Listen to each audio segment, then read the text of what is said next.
Hello.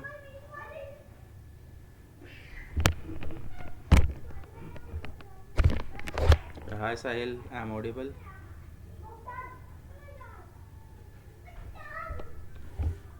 Hello.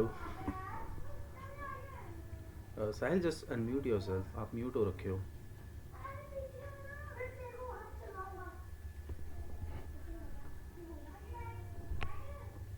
Hello.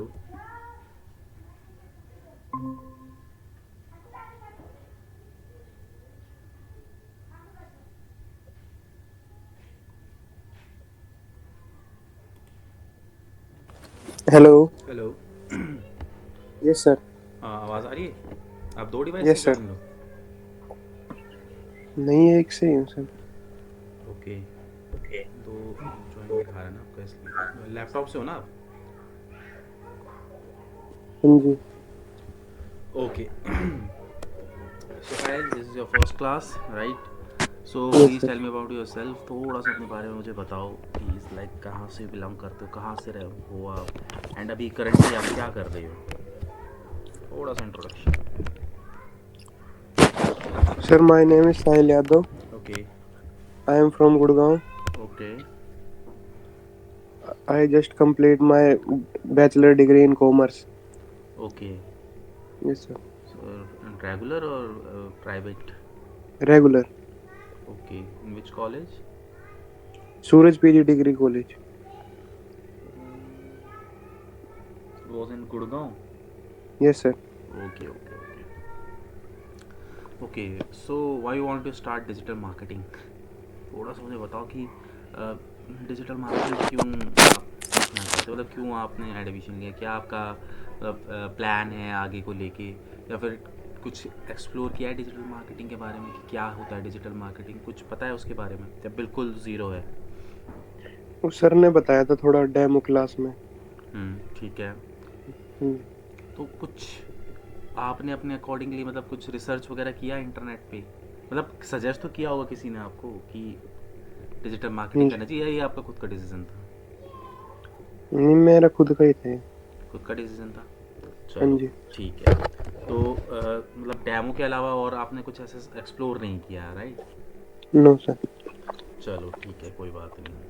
ठीक है, तो यार आज से हम लोग स्टार्ट करेंगे अपना डिजिटल मार्केटिंग की जर्नी. ठीक है. It's 3 to 4 month course.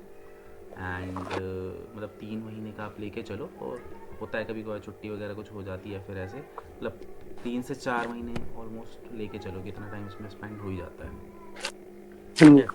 तो 3 to 4 मंथ का कोर्स है. एंड ड्यूरिंग द कोर्स में आपको कुछ चीज़ें जो है वो बताऊंगा, वो आपको करनी है. ठीक है. एक तो देखो, सबसे पहली चीज़, कोर्स स्टार्ट करने से पहले ही मैं कुछ चीज़ें आपको बता रहा हूँ. ठीक है. सबसे पहली चीज़ तो ये है कि इट्स लाइक अभी करेंटली अभी तो फिलहाल कुछ नहीं कर रहे हो ना, मतलब आप उस कोर्स के नो अकॉर्डिंग सर। नहीं कर रहे हो. चलो ठीक है, दैट मीन्स कि आपके पास पूरा दिन है. यस। ठीक है. तो सबसे पहली चीज़ ये साहिल कि आपको ना जो भी चीज़ पढ़ाई जा रही है ना, उस चीज़ को आपको घर पे मतलब क्लास ओवर होने के बाद आपको उसको रिवाइज करना है. ओके ठीक सर। है. क्योंकि देखो, ये डिजिटल मार्केटिंग की अगर मैं बात करूँ ना, ये बहुत बड़ा समुंदर है, ये समझ लो कि इसको मतलब कि ये समझ के चलो कि इसमें बहुत कुछ है सीखने के लिए, बहुत कुछ. ठीक है. हम्म। तो अब होगा क्या कि हम कोर्स करेंगे, कोर्स में हम प्रैक्टिकली भी चीज़ों को इम्प्लीमेंट करेंगे, प्रैक्टिकली करके भी देखेंगे चीज़ों को, राइट? तो अब इसके अंदर क्या है कि ना, टाइम टू टाइम नए नए सेशंस जो हैं आते रहेंगे, मतलब नए नए मॉड्यूल्स आते रहेंगे. ठीक है. तो अब क्या होता है कि यूजुअली एक्सपीरियंस से बता रहा हूँ कि बच्चों को क्या प्रॉब्लम आती है कि वो जो है टाइम टू टाइम उन चीज़ों को पढ़ते नहीं है. जैसे मान लो, सपोज़ करो कि मैंने एक मॉड्यूल कंप्लीट कराया, तो वो उसको रिवाइज़ नहीं करना, या फिर जितना 2 घंटे की क्लास होगी जितना पढ़ लिया उतना ही पढ़ना, उससे एक्स्ट्रा पढ़ना ही नहीं है. ठीक है. तो ये सारी चीज़ें होती है. फिर उनको लगता है कि हम ना पहले कोर्स कंप्लीट कर लेते हैं, फिर उसके बाद ना फिर हम खुद से जो है रिवाइज़ करेंगे, चीज़ों को दोबारा से देखेंगे. और वहाँ पे वो फंस जाते हैं, क्योंकि इतने सारे मॉड्यूल्स होते हैं, 3 महीने के बाद उनको ऐसा लगता है कि कहाँ से स्टार्ट करें, वो सब कुछ भूल जाते हैं, राइट? तो यहाँ पे आपको क्या करना है, आपको कोशिश करनी है कि जो भी चीज़ आपकी चल रही है, जो मॉड्यूल आप कर रहे हो, वो हैंड टू हैंड उसको मतलब प्रैक्टिस करो, ज़्यादा से ज़्यादा प्रैक्टिस करने की कोशिश करो। कल पे मत छोड़ो कि चलो कल इसको देख लूँगा, परसों इसको देख लूँगा, क्योंकि हर दिन आप कुछ नया सीखोगे। आपने आज कुछ नया सीखा, आपने रिवाइज़ नहीं किया, कल दूसरी चीज़ सीखोगे, फिर आज का आपने रिवाइज़ नहीं किया तो कल कंफ्यूज हो जाओगे कि कल का पढ़ूँ कि आज का पढ़ूँ, राइट। और दूसरी चीज़ यहाँ पे कि आपको यहाँ पे कुछ टास्क वगैरह भी मिलेंगे, ठीक है, तो वो टास्क वगैरह आपको परफॉर्म करना है, ठीक है। ऐसा नहीं है कि मैं मतलब बाद में कर लूँगा वाला सिस्टम नहीं होगा, ठीक है, क्योंकि देखो प्रैक्टिकली अगर आप चीज़ों को नहीं करोगे तो थ्योरेटिकल का कोई मतलब नहीं बनता, ठीक है। तो आपको यहाँ पे प्रैक्टिकली जो भी चीज़ बताई जा रही है वो मतलब कहने का मतलब सिंपल सा ये है कि आपको टाइम टू टाइम उसको करना है, ठीक है। ऐसा मतलब कि छोड़ना नहीं है कि बाद में देख लूँगा, कल कर लूँगा, परसों कर लूँगा, आप उसको ऑन द स्पॉट करो, ठीक है। एंड बस सिंपल सा कहने का मतलब है फुल टाइम आप इस पर दो, क्योंकि अभी आप जॉब वगैरह नहीं कर रहे हो, तो एटलीस्ट 3 मंथ डेडिकेटेडली आप इस कोर्स को दोगे तो आफ्टर 3 मंथ ये आपको अच्छा खासा रिटर्न देगा, राइट। Yes sir. चलो हम लोग स्टार्ट करते हैं।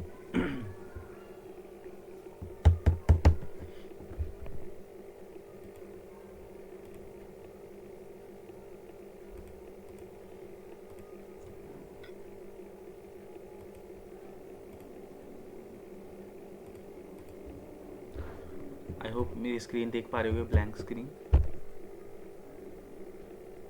Yes sir.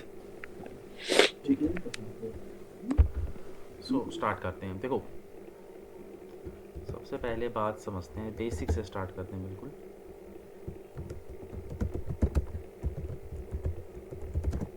ठीक है, digital marketing,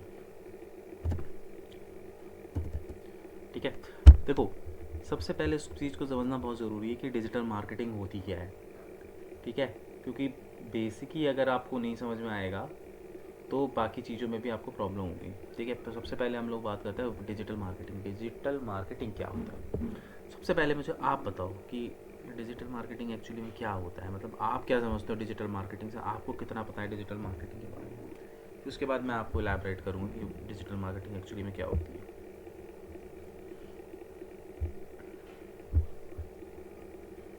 goods and services को प्रमोट करना ऑनलाइन बेस पे।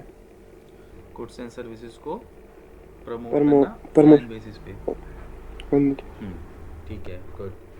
देखो ये जो डिजिटल मार्केटिंग है, ठीक है, ये 2 वर्ड से मिलके बना है, ठीक है। डिजिटल प्लस मार्केटिंग, ठीक है। अब यहाँ पे अगर आप देखोगे digital plus marketing is equal to digital marketing, तो सबसे पहले हमें समझना है कि मार्केटिंग किसे कहते हैं, ठीक है, मार्केटिंग क्या होती है। अब मुझे ये बताओ व्हाट इज़ मार्केटिंग। अच्छा बीकॉम किया हुआ है आपने, राइट। Yes sir. ठीक है, तो मुझे ये बताओ कि मार्केटिंग किसे बोलते हैं। मार्केटिंग होती है सर कि मतलब जो हम बेचना चाहते हैं मतलब गुड्स मार्केट में, हम्म तो उसको उसके बारे में पब्लिक को बताना कि ऐसे ऐसे ही मतलब ये हमारे पास है, हम्म आपको खरीदना चाहिए वगैरह वगैरह ऐसी चीजें। हाँ ठीक है। देखो मार्केटिंग का मतलब क्या होता है, टू लिखते रहना, ठीक है, ये सारी चीज़ें नोट्स बनाते रहना। To promote your goods and services, ठीक है। तो मार्केटिंग का मतलब होता है प्रमोट करना अपने गुड्स एंड सर्विसेज को। देखो बेचना मार्केटिंग नहीं कहलाता है, ठीक है। बेचने को तो हम सेल्स बोलते हैं, लेकिन यस। ये जो मार्केटिंग है ये सेल्स से पहले का प्रोसेस है। मतलब कि हमको कोई प्रोडक्ट बेच रहे हैं तो बेचने से पहले हमें क्या करना पड़ेगा, उसकी मार्केटिंग करनी पड़ेगी। और जब हम मार्केटिंग कर रहे होते हैं तो हमारा पर्पस ये होता है कि हम अपने गुड्स एंड सर्विसेज के बारे में ज़्यादा से ज़्यादा लोगों को समझाएं, ठीक है। देखो प्रोडक्ट अपने आप सेल हो जाएगा अगर आपने उसकी अच्छी मार्केटिंग की होगी तो, ठीक है। तो मार्केटिंग का मतलब क्या होता है, आप अपने गुड्स एंड अपने सर्विसेज को क्या कर रहे हो, प्रमोट कर रहे हो।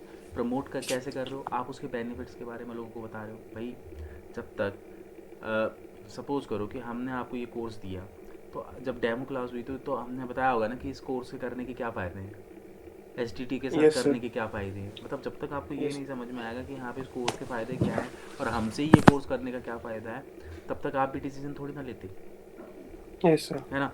तो मार्केटिंग का मतलब क्या होता है, मार्केटिंग का सिंपल सा मतलब होता है कि प्रमोट करना, उसके बेनिफिट के बारे में बताना लोगों को, क्यों क्यों उनको ये प्रोडक्ट ख़रीदना चाहिए वो उनको बताओ, आप क्यों स्पेशल हो बाकी ब्रांड से, आपको ये उनको सजेस्ट करना पड़ेगा, ये आपको उनको बताना पड़ेगा। तो मार्केटिंग का सिंपल सा यही मतलब होता है कि अपने गुड्स, अपने सर्विसेज, इन सब चीज़ों को क्या करते हैं हम यहाँ पे प्रमोट करते हैं, और उसी प्रोसेस को हम लोग यहाँ पे क्या कहते हैं, मार्केटिंग बोला जाता है, मार्केटिंग। ठीक है।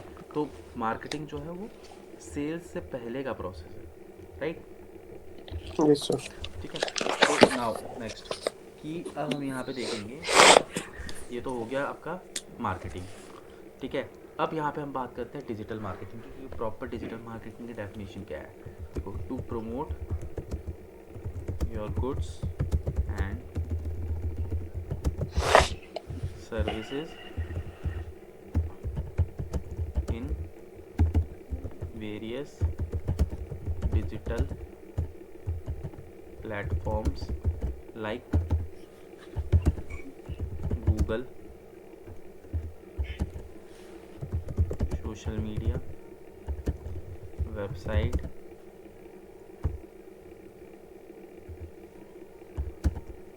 ईमेल,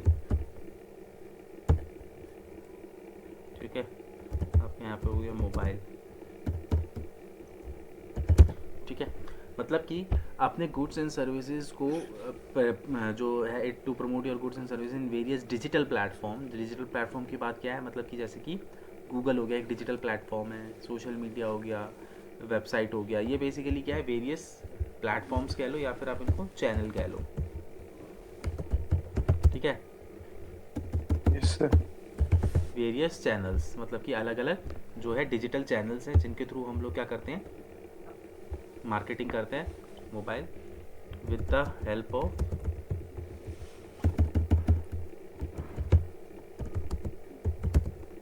electronics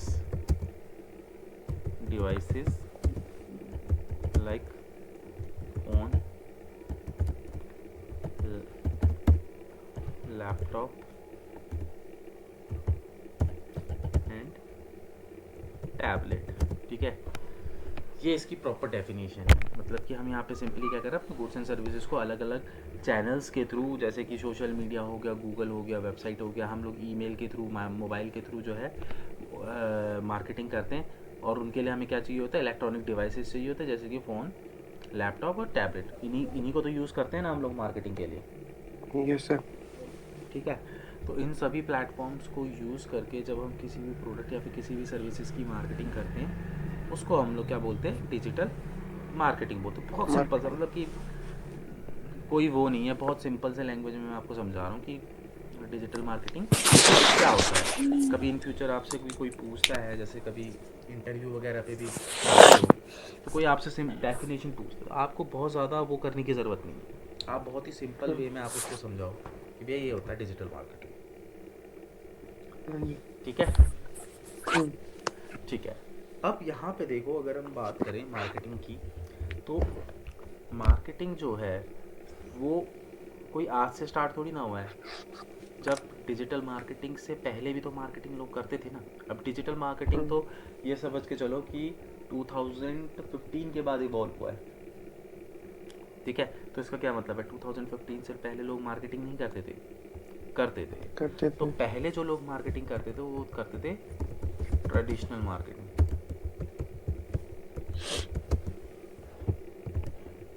ठीक है। ट्रेडिशनल मार्केटिंग होती थी। अब ट्रेडिशनल मार्केटिंग क्या होती है,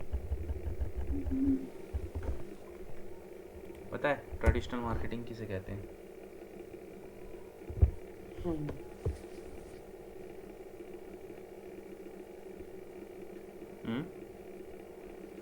व्हाट इज वो ट्रेडिशनल ऑनलाइन मार्केटिंग? मतलब कि फेस टू फेस, मतलब कि बताना उनको ऑफलाइन बेसिस पे, मार्केट के अंदर ही।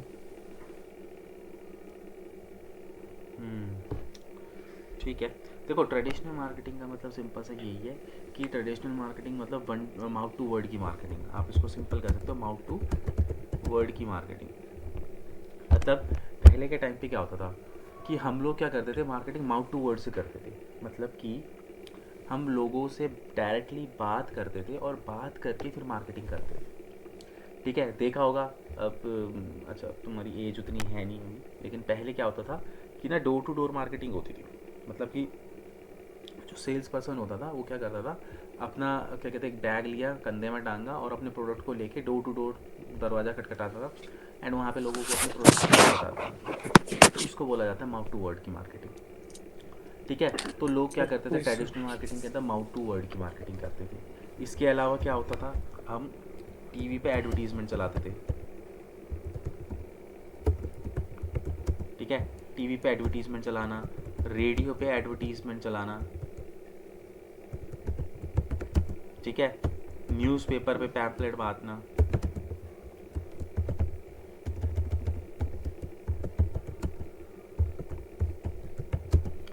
देखा होगा ना, न्यूज़पेपर जब हम पढ़ते हैं तो उसके अंदर पैम्पलेट्स वगैरह होते हैं, Yes, sir. है ना। तो ये सारी चीज़ें करना, तो ये सारे के सारे जो तरीके हैं ना, ये ट्रेडिशनल मार्केटिंग के तरीके हैं, मतलब पहले यूज़ किए जाते थे। बट ऐसा नहीं है कि आज के टाइम पे लोग इसको यूज़ नहीं कर रहे, स्टिल आज के टाइम पे भी जो है लोग ट्रेडिशनल मार्केटिंग कर रहे हैं। ऐसा नहीं है कि उन्होंने ट्रेडिशनल मार्केटिंग पूरी तरीके से ख़त्म हो चुकी है, स्टिल अभी भी लोग कर रहे हैं। जिनको नहीं पता डिजिटल मार्केटिंग के बारे में, जिनको नहीं पता डिजिटल मार्केटिंग के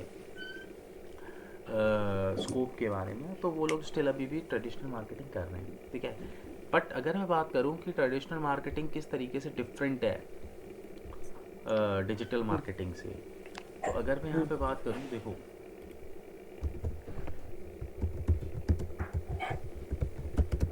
डिजिटल मार्केटिंग की, ठीक है, तो देखो ट्रेडिशनल मार्केटिंग के क्या ड्रॉबैक्स हैं और डिजिटल मार्केटिंग के क्या बेनिफिट्स हैं, वो हम समझेंगे।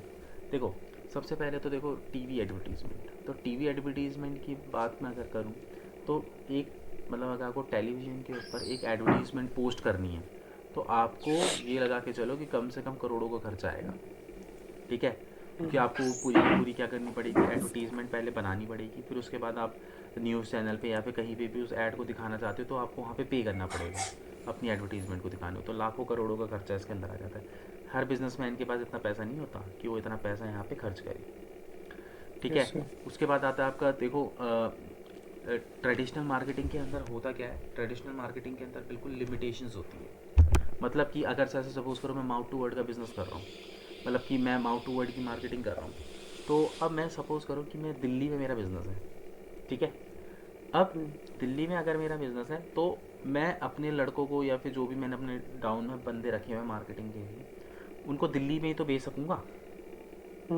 सपोज़ करो कि मेरे को मेरा बिज़नेस एक्सपैंड करना है और मैं चाहता हूँ कि भैया मेरा बिज़नेस चंडीगढ़ में चले, मेरा बिज़नेस गुजरात में भी चले, तो मुझे क्या करना पड़ेगा, गुजरात और चंडीगढ़ में क्या करना पड़ेगा, एक एक ब्रांच खोलनी पड़ेगी, Yes. वहाँ पे कुछ लड़के बैठाने पड़ेंगे वो जो Yes. मार्केटिंग कर रहे होंगे। ठीक है, ऐसे तो करना पड़ेगा, तो मुझे कितना एक्सपेंस देना पड़ेगा और ज़्यादा खर्चा करना पड़ेगा।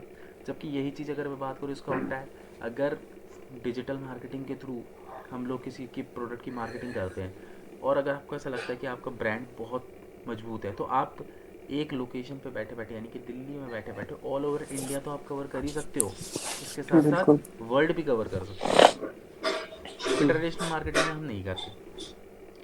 ठीक है, अगर हम बात करें यहाँ पे ट्रेडिशनल मार्केटिंग की, तो ट्रेडिशनल मार्केटिंग के अंदर जो है हम टारगेटिंग नहीं कर सकते। टारगेटिंग कहने का मतलब क्या है कि भाई सपोज़ करो कि मेरा कोई प्रोडक्ट है, ठीक है, अब मैं इसके अंदर कुछ ऐसा नहीं कर सकता ना कि मुझे नहीं पता सामने वाले बंदे के बारे में कि वो क्या है क्या करता है। मैं क्या कर रहा हूँ, ब्लाइंड मार्केटिंग कर रहा हूँ, मतलब डोर टू डोर बैल बजा रहा हूँ, अपने प्रोडक्ट के बारे में बता रहा हूँ। अब मुझे नहीं पता कि सामने, अब सपोज़ करो कि मेरे पास कोई प्रोडक्ट है फीमेल्स के लिए और सामने मैं जिस घर में खटखटा रहा हूँ वहाँ पे सारे मेल्स रहते हैं, बट मुझे नहीं पता, मैं फिर भी खटखटा के अपना टाइम तो वहाँ पे स्पेंड करूँगा ना। राइट, तो इसके अंदर टारगेटिंग ऑडियंस हम लोग सेलेक्ट नहीं कर सकते इसके अंदर ट्रेडिशनल मार्केटिंग के अंदर। लेकिन डिजिटल मार्केटिंग के अंदर हम इतने सारे टूल्स यूज़ कर रहे होते हैं जहाँ पे हम लोग स्पेसिफिक टारगेटिंग करते हैं। स्पेसिफिक टारगेटिंग का मतलब क्या है कि जैसे कि हम लोग जो है स्पेशल डेमोग्राफी को डेमोग्राफिक टारगेटिंग कर सकते हैं इसके अंदर। डेमोग्राफिक टारगेटिंग का मतलब क्या है कि हम एज वाइज, जेंडर वाइज और लोकेशन वाइज टारगेटिंग कर सकते हैं। मतलब कि अगर मेरे को अपने प्रोडक्ट को कुछ लिमिटेड एज के लोगों को दिखाना है तो मैं उनको टारगेट कर सकता हूँ। मुझे अपने किसी स्पेसिफिक जेंडर को अपनी ऐड दिखानी है या फिर अपने बिज़नेस के बारे में बताना है तो मैं बता सकता हूँ। मुझे कोई स्पेसिफिक टारगेट लोकेशन करनी है कि हाँ भाई दिल्ली के अंदर भी, कि भैया मैं किसी एक पर्टिकुलर एरिया को ही टारगेट करना चाहता हूँ, तो वो भी यहाँ पे अवेलेबल है, राइट। तो मतलब इसके अंदर आप क्या कर सकते हो, स्पेसिफिक टारगेटिंग कर सकते हो, ठीक है। लेकिन डिजिटल मार्केटिंग के अंदर जो है ये सारी चीज़ें हो सकती है, लेकिन ट्रेडिशनल मार्केटिंग के अंदर आप ये सब चीज़ें नहीं कर सकते, चाह के भी नहीं कर सकते,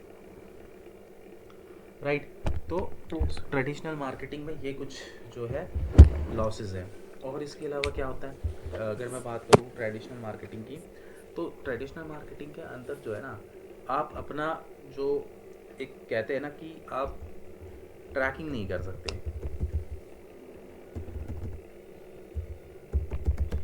ट्रैकिंग कहने का मतलब क्या है, चीज़ों को आप यहाँ पे ना ट्रैक नहीं कर सकते। किस पे? ट्रेडिशनल मार्केटिंग के अंदर। मतलब कि बहुत बहुत डिफ़िकल्ट है ट्रैकिंग करना कि भाई मेरा जो प्रोडक्ट है वो कितना बिक रहा है, कितने परसेंटेज मेरे को रिटर्न ऑन इन्वेस्टमेंट मिल रहा है। उसमें क्या होता है, ट्रेडिशनल मार्केटिंग में बंदा बैठा हुआ है, सामान आ रहा है जा रहा है, आ रहा है जा रहा है, बेच रहा है, मार्केट से नया सामान ला रहा है बेच रहा है, मार्केट से नया सामान ला रहा है बेच रहा है। उसको कई बार खुद भी नहीं पता चलता कि उसने पूरे साल भर में कितना टर्नओवर कर लिया, कितना कमा लिया। क्यों? क्योंकि वो तो एक साइकिल में चल रहा है ना। वहाँ क्या कहते हैं, होल सेल से मार्केट से सामान लेके आ रहा है, रिटेलर्स को बेच रहा है, होल सेल से माल आ रहा है, रिटेलर्स को बेच रहा है। तो उसकी ना साइकिल ऐसी चल रही होती है, उसको खुद को भी नहीं पता होता कि उसने कितना कमा लिया, क्योंकि चीज़ों को ट्रैक नहीं कर पाता हो, ठीक है। बट अगर मैं यहाँ पे वही डिजिटल मार्केटिंग के अंदर बात करूँ, तो यहाँ पे क्या होता है कि हमारे पास बहुत सारे टूल्स होते हैं, ठीक है, जिनके थ्रू हम लोग क्या कर सकते हैं, हम अपने परफॉर्मेंस को क्या कर सकते हैं, ट्रैक कर सकते हैं,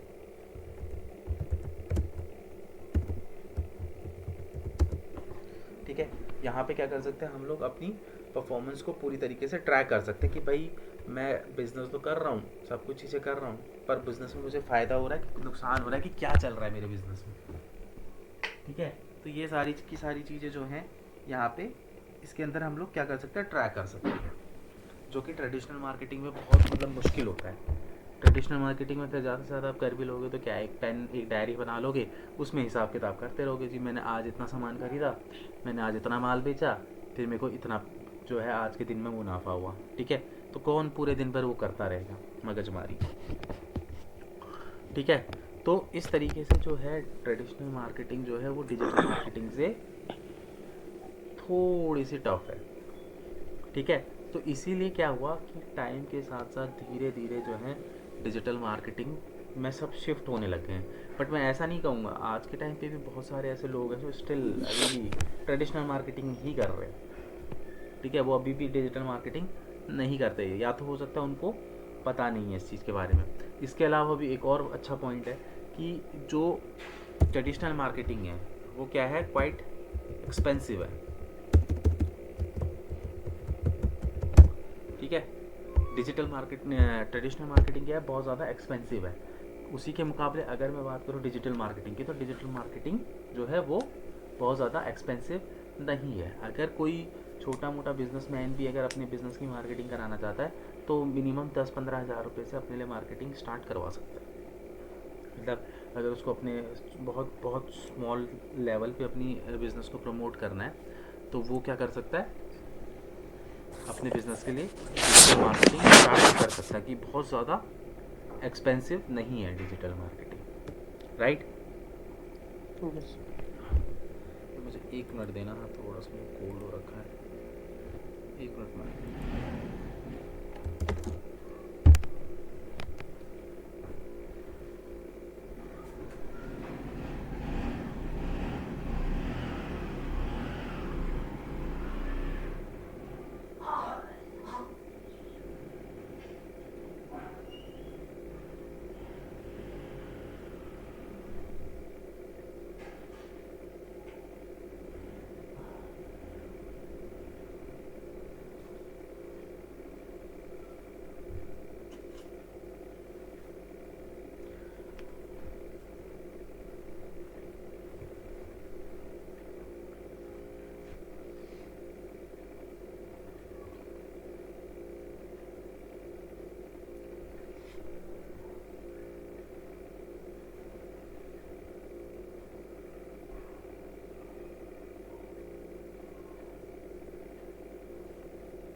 ठीक है। तो डिफरेंस समझ में आया कि traditional marketing and digital marketing में किस तरीके से डिफरेंस है।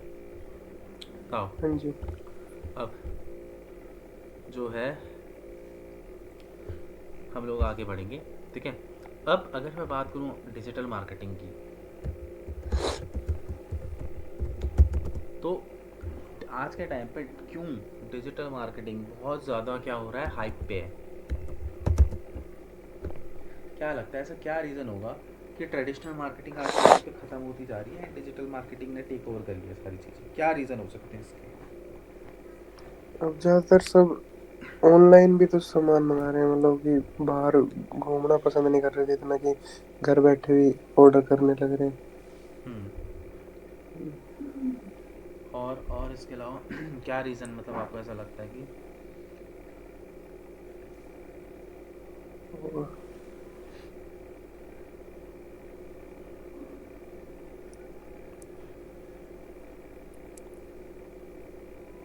और तो बस सर।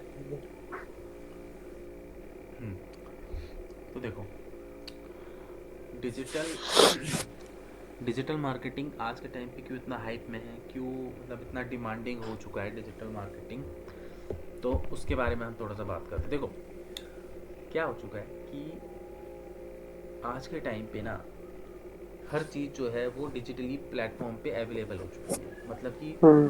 ऐसा कोई सिंगल प्रोडक्ट मार्केट में बचा नहीं है जो ऑनलाइन प्लेटफॉर्म पे ना मिलता हो। ठीक है। हर हम्म। चीज़ डिजिटल प्लेटफॉर्म्स पे अवेलेबल है, चाहे वो छोटी से छोटी चीज़ हो, बड़ी से बड़ी चीज़ हो। आप घर पे बैठे बैठे चीज़ों को ऑर्डर कर सकते हो, चीज़ों को मंगवा सकते हो। ठीक है। हम्म। अब यहाँ पे देखो डिजिटल, क्योंकि देखो पहले ट्रेडिशनल मार्केटिंग चलती थी, ठीक है, अब डिजिटल मार्केटिंग चलती है। तो इसका एक बड़ा रीज़न क्या है, बड़ा रीज़न ये है कि देखो सिंपल सी बात है, बात को समझो। देखो मार्केटिंग करने के लिए अपने को क्या चाहिए होती है, ऑडियंस, है ना। भाई बिल्कुल। मार्केटिंग, हमारे पास एक ऑडियंस होगी तभी तो हम मार्केटिंग करेंगे, विदाउट ऑडियंस तो हम मार्केटिंग कर ही नहीं सकते। ठीक है। अब चाहे वो आप ट्रेडिशनल मार्केटिंग कर रहे हो, चाहे आप डिजिटल मार्केटिंग कर रहे हो, दोनों ही कंडीशन में विदाउट, एक सेकेंड,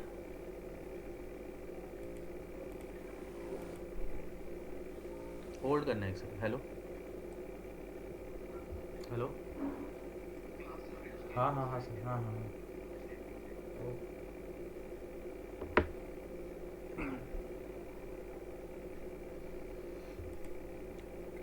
हम्म,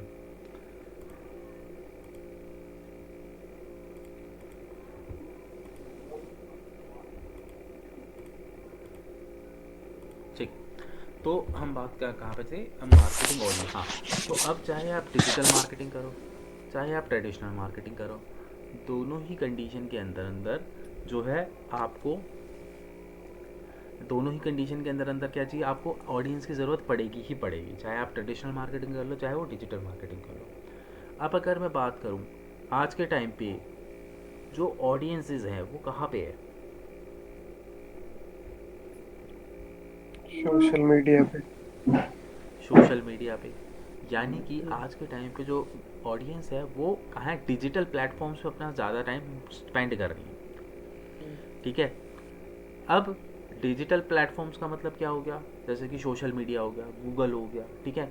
आप कभी रिसर्च करना, गूगल का खुद का सर्वे था, गूगल ने सर्वे किया था, तो गूगल पे पर सेकंड 2 बिलियन सर्चेज होती है। मतलब कि हर एक सेकंड के अंदर अंदर कम से कम 2 करोड़ लोग गूगल पे कुछ ना कुछ टाइप करके सर्च कर रहे होते हैं। ठीक है। अब देखो बात करूं, पहले के टाइम पे क्या होता था, लोग क्या करते थे, न्यूज़पेपर पढ़ते थे। ठीक है। तो जैसे सपोज करो कोई न्यूज़ आज कोई इंसिडेंस आज हुआ, तो क्या होता था, हम कल उसको उसके बारे में न्यूज़पेपर में पढ़ते थे। लेकिन क्या आज ऐसा है, कोई पढ़ता है न्यूज़पेपर आज के टाइम। हाँ पढ़ते होंगे, जो बहुत पुराने बुजुर्ग होंगे वो स्टिल आज भी पढ़ते होंगे, लेकिन आज की जनरेशन थोड़ी ना न्यूज़पेपर पढ़ती है। यस। आज की जनरेशन क्या है, कोई भी न्यूज़ अगर आपको आपको पता चला, कहीं से भी आपने सुना कि ऐसा कैसा कुछ इंसिडेंस हुआ है, तो आप क्या करोगे, गूगल पे जाओगे, गूगल पे जाके आप क्या करोगे, सर्च कर लोगे, और आपको 110 क्या 200% उस चीज़ से रिलेटेड आर्टिकल मिल जाएंगे आराम से। ठीक है, इंसिडेंस हुआ 5 मिनट पहले, 5 मिनट बाद आप गूगल पे सर्च कर लो, आपको 110% वो इन्फॉर्मेशन मिल जाएगी पूरी की पूरी, राइट। तो बिल्कुल। न्यूज़पेपर कोई क्यों पढ़ेगा, है ना। तो यस सर। यानी कि न्यूज़पेपर के वाले जो पढ़ने वाले थे वो सारे के सारे कहाँ ट्रांसफ़र हो चुके हैं, गूगल के ऊपर ट्रांसफ़र हो चुके हैं। ठीक है, इसलिए गूगल के प्लेटफॉर्म को हम यूज़ करते हैं मार्केटिंग करने के लिए, क्यों, क्योंकि ऑडियंस वहाँ पे बैठी हुई है। ठीक है, दूसरी चीज़ ये कि यहाँ पे अगर मैं बात करूँ दूसरे प्लेटफॉर्म्स की, ठीक है, गूगल की या फिर दूसरे प्लेटफॉर्म्स की, तो ट्रेडिशनल मार्केटिंग के अंदर जो है हम लोग क्या करते थे, ठीक है, ट्रेडिशनल मार्केटिंग के अंदर हम लोग क्या करते थे, रेडियो एडवर्टीजमेंट करते थे। आज के टाइम पे कोई रेडियो सुनता है क्या? नहीं। हम्म, नहीं सर। कोई नहीं सुनता। क्या क्या चलता है आज के टाइम पे? यूट्यूब। भाई हम्म। रेडियो उस टाइम पे चलता था जब इंटरनेट हुआ ही नहीं करता था, होता भी तो बहुत लिमिटेड होता था, तो हम रेडियो सुन लेते थे। रेडियो में रेडियो जॉकी बीच में बक बक करता था, कुछ ना कुछ बोलता रहता था। बीच में आप देखते हो कि एडवर्टीजमेंट भी चलती थी, क्यों, क्योंकि उस टाइम पे ऑडियंस रेडियो पे बैठी रहती थी 24 घंटे, है ना। फिर आप 10 मिनट की बात करने के बाद फिर कोई एक गाना मुश्किल से बजता था, फिर वो भी आपको पसंद आए या ना आए, है ना। तो अब लोग क्या कर रहे हैं, अब स्पॉटिफाई, ठीक है, विंक म्यूज़िक, दुनिया भर के प्लेटफॉर्म आ गए, नहीं आ गए म्यूज़िक के, यस सर। और कुछ नहीं है तो यूट्यूब। तो बिल्कुल। मतलब लोगों के पास अब क्या है, बहुत सारे ऑप्शंस हैं। जब आप अपने मनपसंद गाने को कभी भी सुन सकते हो, तो आप रेडियो क्यों सुनोगे? हम्म। अब अगर मैं बात करूँ, एफएम सिर्फ गाड़ियों में चलता होगा, कि कोई गाड़ी में ट्रैवल कर रहा तो उसने एफएम चला दिया, राइट। अदरवाइज बिल्कुल। जो है यूजुअली रेडियो वगैरह एफएम वगैरह तो शायद आजकल के फ़ोनों में आता भी नहीं है, बिल्कुल सर। ठीक है, एफएम वगैरह। क्यों, क्योंकि इतनी सारी एप्लीकेशंस हो गई। ठीक है, अब जो एडवर्टीजमेंट रेडियो के अंदर आया करती थी, आज वो एडवर्टीजमेंट कहाँ पे दिखाई देती है, प्लेटफॉर्म पे दिखाई देती है। स्पॉटिफाई सुनते हो, हाँ जी, उसमें भी प्रीमियम लो, आती है ऐड। नहीं तो उसमें एडवर्टीजमेंट देखने को मिलेगी। तो क्यों चल रही है बिल्कुल। उसके अंदर एडवर्टीजमेंट? इसलिए तो चल रही है क्योंकि उस पर ट्रैफिक बहुत अच्छा है, हम्म। ठीक है। और जिन प्लेटफॉर्म्स पे ट्रैफिक बहुत अच्छा है, उन प्लेटफॉर्म्स पे तो एडवर्टीजमेंट चलेगी ही चलेगी, जी। राइट। बिल्कुल। तो यही कुछ रीजंस हैं जिसकी वजह से जो है आपका यहाँ पे जो है मतलब कि ऑडियंसेस है वो सारी तरीके से क्या हो चुकी है, डिजिटल प्लेटफॉर्म पर ट्रांसफ़र हो चुकी है पूरी तरीके से। तो यही हम्म। रीज़न है कि डिजिटल मार्केटिंग आज के टाइम पर ना बहुत ज़्यादा मतलब हाइप पे जा चुका है, ठीक है। एंड मार्केटिंग भी लोग बहुत तगड़े तरीके से कर रहे हैं, ठीक है, यहाँ तक क्लियर है। Yes sir. ठीक है, अब नेक्स्ट उसके बाद अगर हम बात करें स्कोप की, क्योंकि देखो जब भी कोई बच्चा ज्वाइन करता है सबसे पहले उसको यही लगता है कि मैं पैसा तो नहीं कर वेस्ट कर रहा,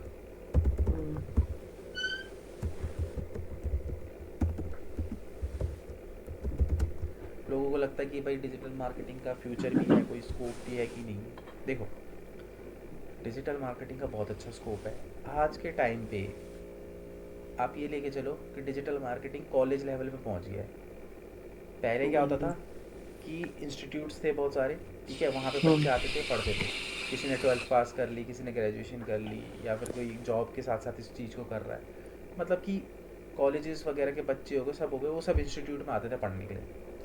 आज के टाइम पे धीरे धीरे ये ना कॉलेज लेवल पे पहुंच गया है, मतलब कि आज के टाइम पे कॉलेज में डिजिटल मार्केटिंग पढ़ाया जा रहा है। मैं यस खुद सर। कॉलेजेस वगैरह में जाता हूँ पढ़ाने के लिए, ठीक है, सेशंस होते हैं हमारे, तो कॉलेज लेवल पे पहुंच गया है। और नो डाउट कुछ टाइम के बाद आप देखोगे तो ये जो टॉपिक है ना 11th या 12th की बच्चों को पढ़ाए जाएंगे बुक्स में, मतलब ये इतना बेसिक चीज़ हो जाएगा कि 11th 12th के बच्चे भी क्या है, डिजिटल मार्केटिंग पढ़ के ही आएंगे, ठीक है। कॉलेज लेवल पे पहुंच गया, कॉलेज लेवल के बाद धीरे धीरे ये वहाँ पे भी पहुंच जाएगा, स्कूल लेवल पे भी पहुंच जाएगा, क्योंकि बेसिक चीज़ हो चुकी है, बेसिक नीड हो चुकी है। मतलब कि हर बंदे को अगर हम बात करें तो मार्केटिंग करनी आनी चाहिए, बिल्कुल। ठीक है। जी सर। ठीक है, तो अगर मैं बात करूँ, देखो यहाँ पे डिजिटल मार्केटिंग के स्कोप की, तो बहुत अच्छा स्कोप है, ठीक है। क्यों स्कोप बहुत अच्छा है? क्योंकि देखो सिंपल सी बात है कि आज के टाइम पे हर वेंडर को, हर दुकानदार को, चाहे वो छोटा हो, स्मॉल बिजनेसेस हो या फिर बिग बिजनेसेस, देखो जो बड़े बड़े बिजनेसमैन हैं उनको कोई दिक्कत नहीं होती पैसे की। वो लोग भर भर के चाहे तो टीवी के ऊपर एडवर्टीजमेंट चला के अपने आप को प्रमोट कर सकते हैं, ठीक है। बट ये लोग भी क्या कर रहे हैं, डिजिटल मार्केटिंग यूज़ करके फेसबुक, इंस्टाग्राम, गूगल, इन प्लेटफॉर्म्स को चूज़ कर रहे हैं। भाई इनके पास तो बहुत पैसा है, ये चाहे तो दबा के एडवर्टीजमेंट चला सकते हैं टीवी के ऊपर। तो ये लोग क्यों डिजिटल मार्केटिंग करवा रहे हैं? ये लोग क्यों टीवी में एड्स दिखाने के बजाय, क्योंकि ये बहुत बड़े बड़े ब्रांड्स हैं, ये क्यों सोशल मीडिया, गूगल, इन प्लेटफॉर्म को यूज़ कर रहे हैं? आजकल टीवी पे भी इतनी पब्लिक नहीं है सर जितनी सोशल मीडिया एग्जैक्टली वगैरह पे। आजकल तो लोग टीवी भी नहीं देखते, हम्म, हार्डली खाना खाते समय देख लेते होंगे थोड़ी देर के लिए, बिल्कुल। नहीं तो आज के टाइम पे लोग टीवी भी नहीं देखते, ठीक है। क्यों? क्योंकि ये OTT प्लेटफॉर्म्स आ गए हैं, नेटफ्लिक्स वगैरह, ये वो, तो लोग मतलब लोगों ने टीवी देखना तक छोड़ दिया है, ये लगा लो, हम्म, ठीक है। तो इसलिए ये जो बड़े बड़े बिजनेसमैन हैं इनके पास बहुत सारा पैसा है, लेकिन स्टिल फिर भी ये लोग डिजिटल मार्केटिंग प्रेफर करते हैं।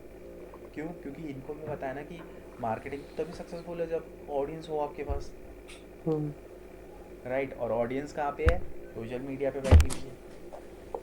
बिल्कुल तो सर। यही रीज़न है कि ये जो बड़े बड़े बिजनेसेस हैं ये भी डिजिटल मार्केटिंग करा रहे हैं, ठीक है। स्मॉल बिजनेसेस हैं वो भी डिजिटल मार्केटिंग करा रहे हैं, ठीक है। अब आप खुद सोचो कि अगर हर कोई डिजिटल मार्केटिंग करवाना चाहता है तो हम्म, डिजिटल मार्केटर्स की डिमांड बढ़ेगी कि घटेगी?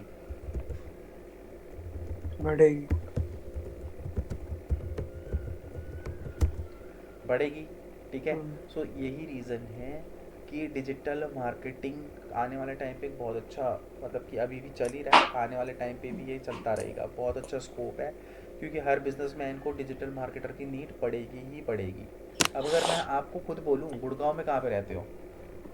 मानेसर। मानेसर में रहते हो, ठीक है। तुम खुद देखो ना, मानेसर पे अगर तुम अपने 4-5 किलोमीटर की रेंज में निकलो तो हम्म, तुम्हें वहाँ पे स्मॉल बिजनेसमैन कितने मिल जाएंगे? कम से कम 100 बिजनेसमैन तुम्हें दिख जाएंगे, बिल्कुल। है ना। किसी का हार्डवेयर का सामान, कोई हार्डवेयर कर रहा है, कोई सॉफ्टवेयर का काम कर रहा है, हम्म, ठीक है। एंड हर कोई मतलब कुछ ना कुछ कुछ ना कुछ कुछ ना कुछ बेच रहा है। बेच रहा है इसका मतलब क्या है कि वो एक बिजनेसमैन है, या तो हम्म, स्मॉल बिजनेसमैन है, मीडियम बिजनेसमैन है, या फिर एक बिग बिजनेसमैन है। तो हर कोई आज के टाइम पे क्या कर रहा है? बिजनेस कर रहा है। तो अब ऐसे कंडीशन में उसे उन लोगों, किन लोगों की ज़रूरत पड़ेगी? हम लोगों की तो ज़रूरत पड़ेगी। तो हम लोगों की हम्म, डिमांड बढ़ेगी कि घटेगी? बढ़ेगी। बढ़ेगी ना। आपको अगर मैं बताऊं तो दिल्ली के अंदर कम से कम मोर देन, मतलब कि सिर्फ दिल्ली का डेटा बता रहा हूँ मैं, दिल्ली के अंदर ही 10 लाख से ज़्यादा जो है डिजिटल मार्केटिंग एजेंसीज हैं, अच्छा। सिर्फ दिल्ली के अंदर, हम्म, ठीक है। हाँ, लेकिन एक चीज़ मैं आपको अभी बता दूँ, क्योंकि आज आपका पहला दिन है, डिजिटल मार्केटिंग के अंदर जॉब मिलना बहुत आसान है, लेकिन उसके लिए आसान है जिसको स्किल्स आते हैं। हम्म, मैं आपको ये भी बता दूं कि मतलब कि बहुत सारे लोग ऐसे हैं जिनके पास डिजिटल मार्केटिंग का सर्टिफिकेट है, बट उनको एक्चुअल में डिजिटल मार्केटिंग नहीं आता, ठीक है। तो इसीलिए मैं आपको बता रहा हूँ कि सिर्फ ये 3 महीने का कोर्स जो है ये इनफ नहीं है। इस 3 महीने के कोर्स के बाद, यानी कि 2 घंटे की क्लास के बाद, आप कितना टाइम स्पेंड करोगे सारा उस पर डिसाइडेड होगा। और मैं आपको ट्रूली बता रहा हूँ, अगर आपको अच्छे से स्किल्स आ गए, आपने अच्छे तरीके से यहाँ पे सीख लिया ना और चीज़ों की प्रैक्टिस कर ली, तो यस जॉब सर। मिलना बहुत बहुत ईजी है डिजिटल मार्केटिंग के अंदर। जिन बच्चों को डिजिटल मार्केटिंग के अंदर जॉब नहीं मिलती उनका रीज़न सिर्फ एक ही होता है कि वो प्रिपेयर ही नहीं करते। वो बस 3 महीने एक कोर्स की वो ये सोचते हैं कि हाँ ठीक है, हमने कोर्स ज्वाइन कर लिया, बस 2 घंटे आओ बैठो निकल लो, फिर 2 घंटे आओ बैठो निकल लो, ऐसे करते करते 3 महीने निकल जाते हैं, जी। ठीक है। तो यही रीज़न है कि आज के टाइम पे डिजिटल मार्केटिंग जो है वो बहुत ज़्यादा हाइप पे चल रहा है। देखो डिजिटल मार्केटिंग इवॉल्व होता रहेगा, मतलब कि टाइम के साथ वो, चेंजेस आते रहेंगे। हाँ, इवॉल्व होता रहेगा, उसके अंदर बड़े बड़े चेंजेस आते रहेंगे, ठीक है। अब देखो, हम्म, अगर मैं बात करूँ 2011 की। तो उस टाइम पे गूगल के ऊपर एसईओ करना ही डिजिटल मार्केटिंग कहलाता था। अभी हम देखेंगे कि एसईओ होता क्या, सारी चीज़ें करेंगे इसके अंदर। बट 2011 के टाइम पे ना गूगल पे सिर्फ एसईओ करना ही क्या कहलाता था, डिजिटल मार्केटिंग कहलाता था। ठीक है, उसके बाद धीरे धीरे धीरे क्या हुआ, 2015-16 के बाद जो है सोशल मीडिया इसके अंदर ऐड हो गया। ठीक है, जैसे फेसबुक इसने जो है धीरे धीरे जो है स्टार्ट किया कि भाई बहुत ज़्यादा जब ट्रैफिक आने लग गया तो इसने भी देख सोचा कि भैया हम भी अपने प्लेटफॉर्म पे कुछ ऐसा करते हैं जिससे मार्केटिंग लोग जो है वो मार्केटिंग परफॉर्म कर सकें। ठीक है, फिर धीरे धीरे धीरे करके इसके अंदर ईमेल मार्केटिंग घुस गया। ठीक है, मोबाइल मार्केटिंग इसके अंदर आ गया। ठीक है, इसके अंदर धीरे धीरे ओटीटी प्लेटफॉर्म्स आ गए।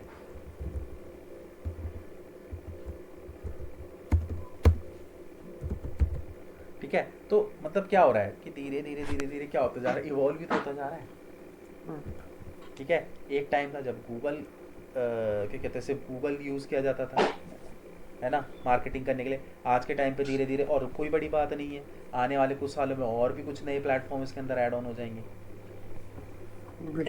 है ना। अब अगर मैं बात करूँ 2011 की, तो उस टाइम पे इसको डिजिटल मार्केटिंग थोड़ी बोलते थे। 2011 की अगर मैं बात करूँ तो उस टाइम पे इसको इंटरनेट मार्केटिंग बोला जाता था।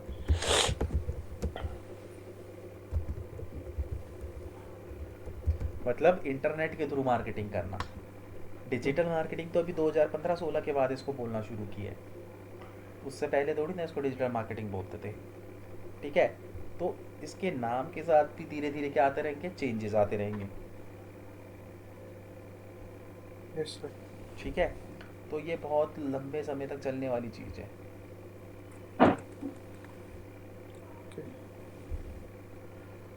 ठीक है, क्लियर है। जी सर। ठीक है, तो अब इसके अंदर जो है प्लेटफॉर्म, ठीक है, मेरे को यार 1 मिनट देना है, मैं पानी थोड़ा सा गर्म करके, वो थोड़ा सा तबीयत ठीक नहीं है मेरी, बस 1 मिनट में आ रहा हूँ बस। ओके।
हेलो। Yes sir. अरे तुम्हारे वहाँ भी हो रहा है क्या वो पॉल्यूशन बहुत ज़्यादा? हाँ जी। पॉल्यूशन से पूरा ना गला डस्ट से भर गया है, नोज ब्लॉक सब कुछ। तो फीवर वगैरह भी हो, हमारी फर्स्ट क्लास थी इसलिए स्टार्ट कर कोई। दिया आज। हाँ जी। ठीक है, थोड़ा सा 11:30 में वाइंड अप कर देंगे आज, ठीक है? Okay sir. ज़्यादा दिन थोड़ा सा बहुत ज़्यादा पॉल्यूशन हो गया है, बहुत ज़्यादा घर के अंदर तक घुस गया है। आप कहाँ रहते हो सर? मैं यार इधर वसंत कुंज रहता हूँ। ओके। सुना है? हाँ जी। ये अपना छतरपुर। हाँ जी। हाँ जी। अपना यहाँ से गुड़गांव पास में ही है वैसे तो। मानेसर तो हाँ यहाँ से 60-70 किलोमीटर है। हाँ जी, वो आउटर पड़ जाता है थोड़ा। हाँ, मतलब हमारे यहाँ से बॉर्डर ही है, 6-7 किलोमीटर के बाद गुड़गांव आ जाता है। हाँ जी। हाँ मतलब जी। गुड़गांव स्टार्ट हो जाता है, तो मानेसर हाँ तो है दूर है, हाँ, 60-70 किलोमीटर के आसपास। बिल्कुल। चलो आगे बढ़ते हैं, ठीक है? तो कहाँ पे थे हम? स्कोप्स की हम लोग बात कर रहे थे कि किस तरीके से जो है गूगल मतलब OTT प्लेटफॉर्म, ये सारे के सारे प्लेटफॉर्म जो है धीरे धीरे डिजिटल मार्केटिंग के अंदर हमको आगे आने वाले कुछ टाइम पे देखने को मिलेंगे, हाँ जी। ठीक है? चलो, अब अभी तक देखो, आई होप समझ में आया होगा कि डिजिटल मार्केटिंग क्या होता है, क्योंकि मैं इसलिए हाँ जी। बहुत बेसिक से तुम्हें इसलिए बता रहा हूँ क्योंकि कंसेप्ट क्लियर होना बहुत ज़रूरी है कि डिजिटल बिल्कुल। मार्केटिंग होता क्या है। क्योंकि जब तक आपको कंसेप्ट क्लियर नहीं होगा, आपको ये जब तक आपको खुद को नहीं पता होगा ना कि डिजिटल मार्केटिंग का स्कोप क्या है, तब तक हाँ आपको खुद को भी इंटरेस्ट नहीं आएगा। जब आपको लगेगा ना कि हाँ यार इसमें है तो अच्छा खासा स्कोप, तो आप भी इंटरेस्ट लेके पढ़ोगे, हाँ जी। ठीक है? तो अब हाँ इसके अंदर जो है वो बेसिकली अगर हम बात करें हाँ, कि अब हम यहाँ पे ये सारी चीज़ें हो गई, अब हम यहाँ पे बात करेंगे मॉड्यूल्स की। और मॉड्यूल्स का मतलब कि हम क्या क्या चीज़ें यहाँ पे क्या होने वाले हैं, पढ़ने वाले हैं, हाँ, ठीक है? मॉड्यूल्स के अंदर, तो मॉड्यूल्स के अंदर जो है वो बेसिकली हम स्टार्ट करेंगे कि मतलब कि आने वाले 3 से 4 महीने में हम क्या क्या चीज़ें पढ़ेंगे, ठीक है? तो अगर मैं बात करूँ, सबसे पहले जो आपका टॉपिक रहेगा, जो आज स्टार्ट हो चुका है आपका, यही टॉपिक है जो आज आपका स्टार्ट हो रहा है, डिजिटल मार्केटिंग ओवरव्यू, ठीक है? तो जो हमने आज स्टार्ट किया ये ओवरव्यू ही स्टार्ट किया है हमने, क्योंकि मैं आपको बता रहा हूँ डिजिटल मार्केटिंग के बारे में सारी चीज़ें। तो हमारा सबसे पहला मॉड्यूल ही यही है, डिजिटल मार्केटिंग ओवरव्यू। इसके अंदर क्या होता है, पूरा डिजिटल मार्केटिंग का आपको ओवरव्यू मिलेगा, ठीक है? कौन कौन से मॉड्यूल्स हम लोग यहाँ पे अगले 3 से 4 महीने में कवर करेंगे, वो सारी की सारी चीज़ें जो हैं डिजिटल मार्केटिंग ओवरव्यू के अंदर ही हम लोग क्या करेंगे, कंप्लीट करेंगे, हाँ, ठीक है? तो आप ये समझ लो कि आपका यही सबसे पहला यही टॉपिक अभी स्टार्ट हो चुका है, यही चल रहा है अभी ओवरव्यू वाला, ओके। ठीक है? उसके बाद जो सेकंड टॉपिक हम लोग यहाँ पे कवर करेंगे, मतलब मैं उसी तरीके से बता रहा हूँ, हम चलेंगे भी इसी सीक्वेंस से, मतलब यही सीक्वेंस आप देखोगे जब हम मॉड्यूल करेंगे इसके अंदर, ठीक है? हाँ, उसके बाद हमारा जो नेक्स्ट वो रहेगा आपका वेबसाइट क्रिएशन का, ठीक है? अब वेबसाइट क्रिएशन के अंदर हम लोग बात करेंगे कि वेबसाइट क्रिएशन, देखो वेबसाइट जो है वो दो तरीके से बनाई जाती है, ठीक है? मैं हर मॉड्यूल का तुम्हें एक ब्रीफ दूंगा, एक ओवरव्यू दूंगा कि उसके अंदर क्या क्या चीज़ें होती हैं, क्योंकि जब हम उस टॉपिक को स्टार्ट करेंगे ना, तो आपने ना आज वो कुछ चीज़ें सुनी हुई होंगी, तो आपको भी थोड़ा सा इजी रहेगा कि हाँ भी इन चीज़ों के बारे में पहले सुन रखा है, ठीक है? तो जैसे वेबसाइट क्रिएशन है, देखो अब वेबसाइट भी दो तरीके से बनती है, ठीक है? एक होता है आपका कोडिंग के थ्रू। कोडिंग के अंदर यहाँ पे क्या क्या चीज़ें यूज़ किए होते हैं, HTML हो गया, CSS हो गया, ठीक है? जावा हो गया, पाइथन हो गया,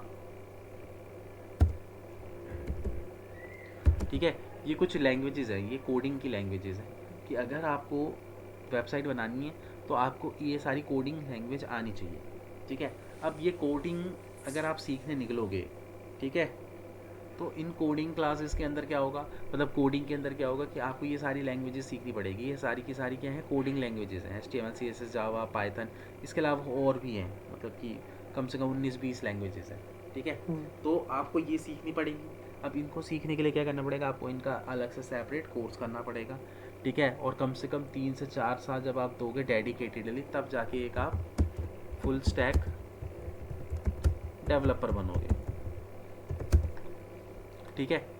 फुल स्टैक डेवलपर आप यहाँ पे बनोगे, ठीक है। तो अब देखो, अब अपने पास तो इतना टाइम नहीं है ना कि हम लोग, मतलब 3 से 4 महीने का कोर्स है, ठीक है। आपको यहाँ पे फुल स्टैक डेवलपर भी नहीं बनना, क्योंकि ये खुद में ही एक सेपरेट वो है। अगर आप फुल स्टैक डेवलपर बन रहे हो तो फिर आप यहाँ पे डिजिटल मार्केटिंग नहीं कर पाओगे, ठीक है। तो ये तो होगा कोडिंग का प्रोसेस। तो हम कोडिंग के प्रोसेस पे तो वैसे भी नहीं जाएंगे। तो इसके अलावा एक और प्लेटफॉर्म है जिसे हम कहते हैं CMS, कंटेंट मैनेजमेंट सिस्टम, ठीक है। Custom management content management system, यानी कि हम लोग यहाँ पे क्या करेंगे, CMS यूज़ करेंगे, ठीक है। अब ये CMS क्या होता है, CMS का मतलब है सिंपल सा कंटेंट मैनेजमेंट सिस्टम, या फिर इसको आप इसको सॉफ्टवेयर भी बोल सकते हो। अब ये CMS क्या होता है, देखो CMS जो है वो बेसिकली क्या है कि एक तरीके का सॉफ्टवेयर है, ठीक है, जिसके थ्रू हम लोग विदाउट कोडिंग लैंग्वेज के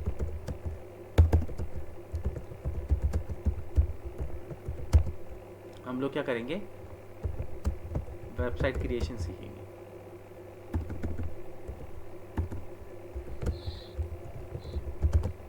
ठीक है। यानी कि हम बनाएंगे वेबसाइट, लेकिन विदाउट कोडिंग के, मतलब हम कोडिंग नहीं सीखेंगे, कोडिंग का कुछ भी नहीं सीखेंगे, एक शब्द भी इसके अंदर हम कोडिंग का नहीं सीखेंगे, उसके बावजूद भी हम लोग वेबसाइट बनाएंगे, ठीक है। तो विदाउट कोडिंग कैसे वेबसाइट बनती है, CMS के थ्रू। CMS क्या है, कंटेंट मैनेजमेंट सिस्टम, यानी कि एक सॉफ्टवेयर है। अब अगर मैं बात करूँ इसकी CMS की, तो ये जो CMS है ना, ये बनाया किसने, ये डेवलपर्स ने ही बनाया है, ठीक है। दैट मीन्स कि ये जो फुल स्टैक डेवलपर होते हैं, इन्होंने ही क्या करा, ये CMS को बनाया है, ठीक है। तो भाई अब CMS के अंदर बेसिकली क्या होता है कि CMS के जब हम यूज़ कर रहे होते हैं, तो इसके अंदर देखो हमें ना कुछ सेटिंग्स होती हैं, थीम्स होती हैं, और कुछ प्लगइन होते हैं, ठीक है। ये हमें यूज़ करने होते हैं। तो मतलब इन तीनों चीज़ों को यूज़ करके हम लोग क्या करते हैं, अपने लिए एक प्रॉपर वेबसाइट क्रिएट कर सकते हैं विदाउट कोडिंग लैंग्वेज की, ठीक है। क्यों, क्योंकि ये सारी चीज़ें डेवलपर ने बनाई है। तो अब देखो एक बात बताओ, आप फेसबुक इंस्टाग्राम यूज़ करते हो, यस सर। करते हो। तो अब एक बात बताओ कि फेसबुक की जो एप्लीकेशन है वो किस लैंग्वेज में बनी हुई है, आपको पता है? नहीं। नहीं पता, ठीक है। बट फिर भी आप यूज़ कर लेते हो, बिल्कुल कर लेते हो। आपको नहीं पता कि जो वेबसाइट है वो बेसिकली एप्लीकेशन है वो कौन सी कोडिंग के थ्रू बनी है, लेकिन फिर भी आप यूज़ करते हो। कैसे?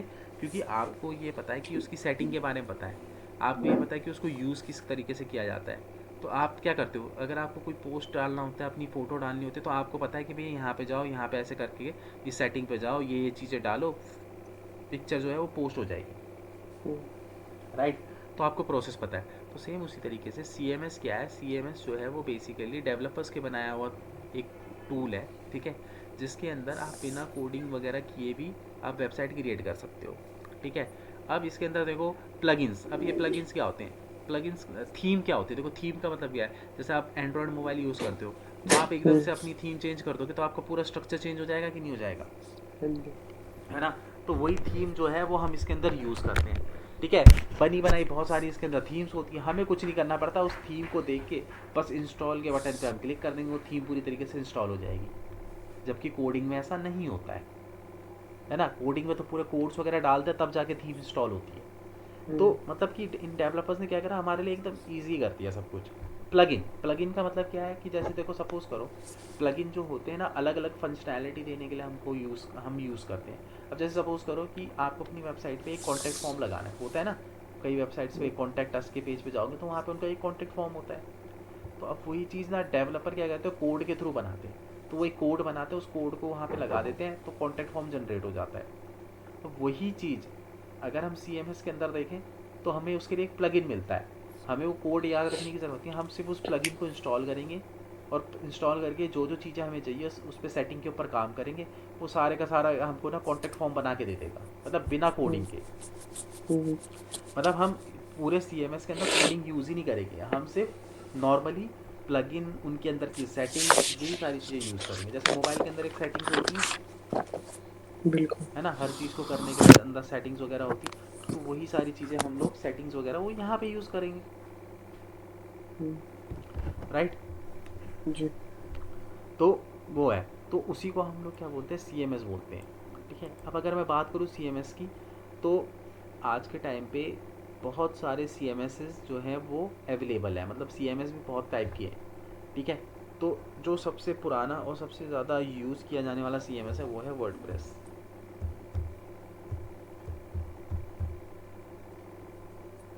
ठीक है। उसके बाद आता है आपका विक्स। ठीक है। उसके अलावा यहाँ पे जुमला है,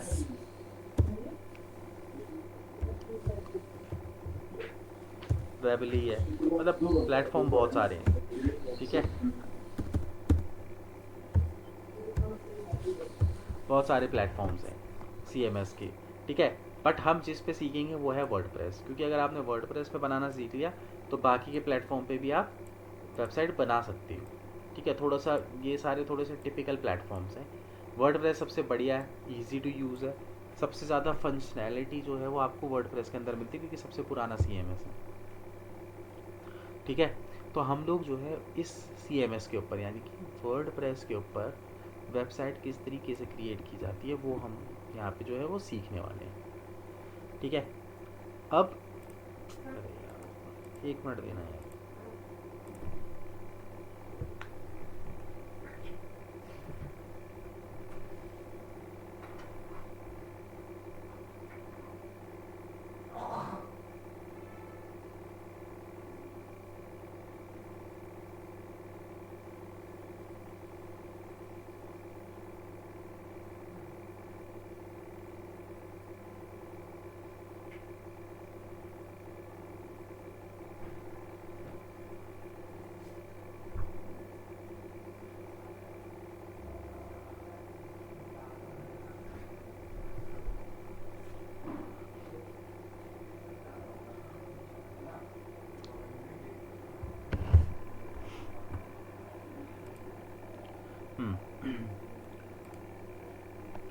ठीक है।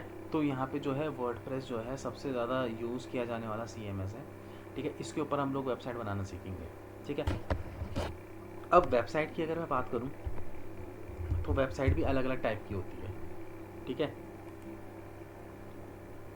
जैसे कि अगर मैं यहाँ पे बात करूँ, देखो ये जो वर्डप्रेस जो CMS एक्चुअली में बनाए गए थे ना, वो बनाए गए थे ब्लॉग वेबसाइट के लिए। मतलब कि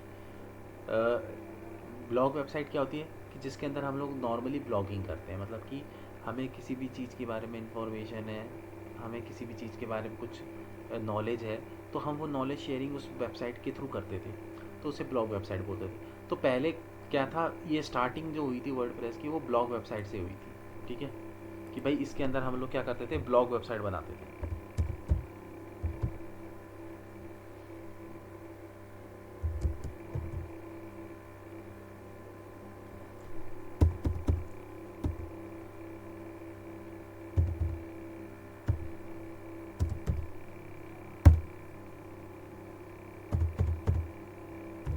ठीक है। लेकिन उसके बाद धीरे धीरे ये प्लेटफॉर्म जब इवॉल्व हुआ बहुत ज़्यादा, मतलब कि बहुत ज़्यादा फेमस हुआ, तो धीरे धीरे धीरे धीरे इसके अंदर क्या है, बिजनेस वेबसाइट बनने लग गई। ठीक है। बिजनेस वेबसाइट्स कौन सी वेबसाइट्स होती है, बिजनेस वेबसाइट वो वेबसाइट्स होती हैं जिसके थ्रू हम लोग जो है अपनी बिजनेस की इंफॉर्मेशन जो है अपनी वेबसाइट पे डालते हैं। ठीक है। मतलब कि बिजनेस वेबसाइट बनाने का पर्पस क्या होता है कि हम अपने बिजनेस के बारे में, अपने प्रोडक्ट या फिर अपनी सर्विसेज के बारे में फिर अपनी वेबसाइट पे डालते हैं, ठीक है, और वहाँ पे कॉन्टेक्ट अस का पेज बनाते हैं कि अगर किसी को भी हमारी सर्विसेज या हमारे प्रोडक्ट्स चाहिए तो वो हमें कांटेक्ट कर सके, ठीक है, इसलिए जो है वो बनाई जाती है। तो यहाँ पे बिज़नेस वेबसाइट वो हो गया, ठीक है। उसके बाद यहाँ पे जो है वो तीसरी वेबसाइट जो है, इसके अलावा और कौन सी वेबसाइट हम वर्डप्रेस के थ्रू बना सकते हैं, ई कॉमर्स की वेबसाइट बना सकते हैं, ठीक है। ई कॉमर्स की वेबसाइट कौन सी वेबसाइट होगी, जैसे फ्लिपकार्ट, अमेज़ोन, अजियो, ठीक है, ये सारी की सारी वेबसाइट जहाँ पे हम जो ओनर है उससे बिना इंटरेक्ट किए हम प्रोडक्ट को बाय कर सकते हैं। मतलब कि ई कॉमर्स के अंदर क्या होता है, सिंपल सा यही होता है कि वहाँ पे एक पेमेंट गेटवे लगा होता है। अब जैसे सपोज़ करो कि मुझे फ्लिपकार्ट या अमेज़ोन से कुछ भी बाय करना है, तो मुझे उसके ओनर से या उसके कस्टमर केयर से बात करने की ज़रूरत नहीं है। प्रोडक्ट लगे हुए हैं, पेमेंट गेटवे लगे हुए हैं, जो प्रोडक्ट अच्छा लग रहा है ऐड टू कार्ट करो, बाय कर लो, ठीक है। वो होते हैं आपकी ई कॉमर्स प्रोडक्ट। तो यहाँ पे क्या है, ई कॉमर्स के अंदर यहाँ पे क्या है, ई कॉमर्स के अंदर बेसिकली हम लोग जो है क्या कर सकते हैं, अपने प्रोडक्ट की मार्केटिंग कर सकते हैं। मतलब ई कॉमर्स की वेबसाइट हम लोग यहाँ पे क्या कर सकते हैं, क्रिएट कर सकते हैं, ठीक है। तो ये हो गया हमारा ई कॉमर्स वेबसाइट, मतलब ई कॉमर्स की वेबसाइट बना सकते हैं। उसके अलावा हम यहाँ पे एल एम एस वेबसाइट भी बना सकते हैं, ठीक है। एल एम एस वेबसाइट के अंदर क्या होता है, बेसिकली लर्निंग मैनेजमेंट सिस्टम, यानी कि एल एम एस हम लोग यहाँ पे बनाते हैं। मतलब कि जैसे देखते हो ना कि रिकॉर्डेड वीडियोस वगैरह लोग इसके अंदर डालते हैं, तो उस तरीके की रिकॉर्डेड वीडियो जो है हम इसके अंदर क्या कर सकते हैं, क्रिएट कर सकते हैं, ठीक है, एल एम एस वेबसाइट के अंदर। तो अगर मैं बात करूँ तो आप क्या कहते हैं, पहले यहाँ पे सिर्फ ब्लॉग वेबसाइट जो है वो बनाई जाती थी। अब धीरे धीरे धीरे क्या है, ये काफ़ी सारे प्लेटफॉर्म जो हैं इसके अंदर ऐड होने लगे हैं। और अगर मैं बात करूँ आज के टाइम पे, तो इंटरनेट के ऊपर मोर देन 50% वेबसाइट जो है वो वर्डप्रेस के ऊपर बनी हुई है। क्यों वर्डप्रेस के ऊपर बनी हुई है, द रीज़न इज़ कि देखो, सबसे पहली चीज़ तो ये कि जो नॉर्मल मतलब कि कोडिंग वाली वेबसाइट होती है वो डेवलपर के थ्रू कोई, मतलब डेवलपर ही बना सकता है, डेवलपर के अलावा कोई बना नहीं सकता, ठीक है। अब इसके अंदर ड्रॉबैक क्या है कि देखो, जो डेवलपर्स होते हैं वो बेसिकली बहुत एक्सपेंसिव होते हैं, ठीक है। अब सपोज़ करो कि सपोज़ करो मैं ही हूँ, ठीक है। तो मैंने क्या करा कि एक तो फुल स्टैक डेवलपर जो है ना वो बहुत कम मिलते हैं हमको मार्केट के अंदर। उनकी जो मतलब कि फुल स्टैक डेवलपर है भी बहुत टफ, मतलब एक होता है ना जो अच्छा डेवलपर की बात कर रहा हूँ, ठीक है ना। हर हर फील्ड में आता सबको सब कुछ है, मगर एक अच्छा डेवलपर की अगर मैं बात करूँ जो हर चीज़ मतलब कि हर प्रॉब्लम से वो कर ले, मतलब कि हर प्रॉब्लम को वो कर ले। अब कई डेवलपर्स ऐसे होते हैं, कहने को तो डेवलपर होते हैं, बट वेबसाइट में कुछ एरर वगैरह आ जाता है तो वो नहीं उसको फाइंड आउट कर पाते और उसको ठीक भी नहीं कर पाते, ठीक है। तो मैं एक फुल स्टैक डेवलपर की बात कर रहा हूँ जो हर चीज़ सॉल्व कर देता है। तो उनकी जो कैपेसिटी है वो बहुत ज़्यादा कम है, वैली मतलब कि संख्या जो कह लो, या फिर उनकी बहुत कम ही आपको फुल स्टैक डेवलपर मिलेंगे। तो अगर किसी चीज़ की सप्लाई बहुत ज़्यादा कम हो तो उनकी डिमांड बहुत ज़्यादा हाई हो जाती है, ठीक है। अब जो ये फुल स्टैक डेवलपर होते हैं ना, एक छोटी सी चीज़ को करने के भी ना 30-40 हज़ार रुपये ले लेते हैं। काम होगा सिर्फ 2 मिनट का, लेकिन वो ऐसा टेक्निकल इशू है कोई उसको रिजॉल्व नहीं कर पा रहा, वो 2 मिनट में उसको रिजॉल्व कर लेंगे, लेकिन उस 2 मिनट के लिए भी ना वो 30-40 हज़ार रुपये कोट कर देंगे, ठीक है। तो जो कोडिंग की वेबसाइट्स होती हैं वो बहुत ज़्यादा एक्सपेंसिव होती हैं।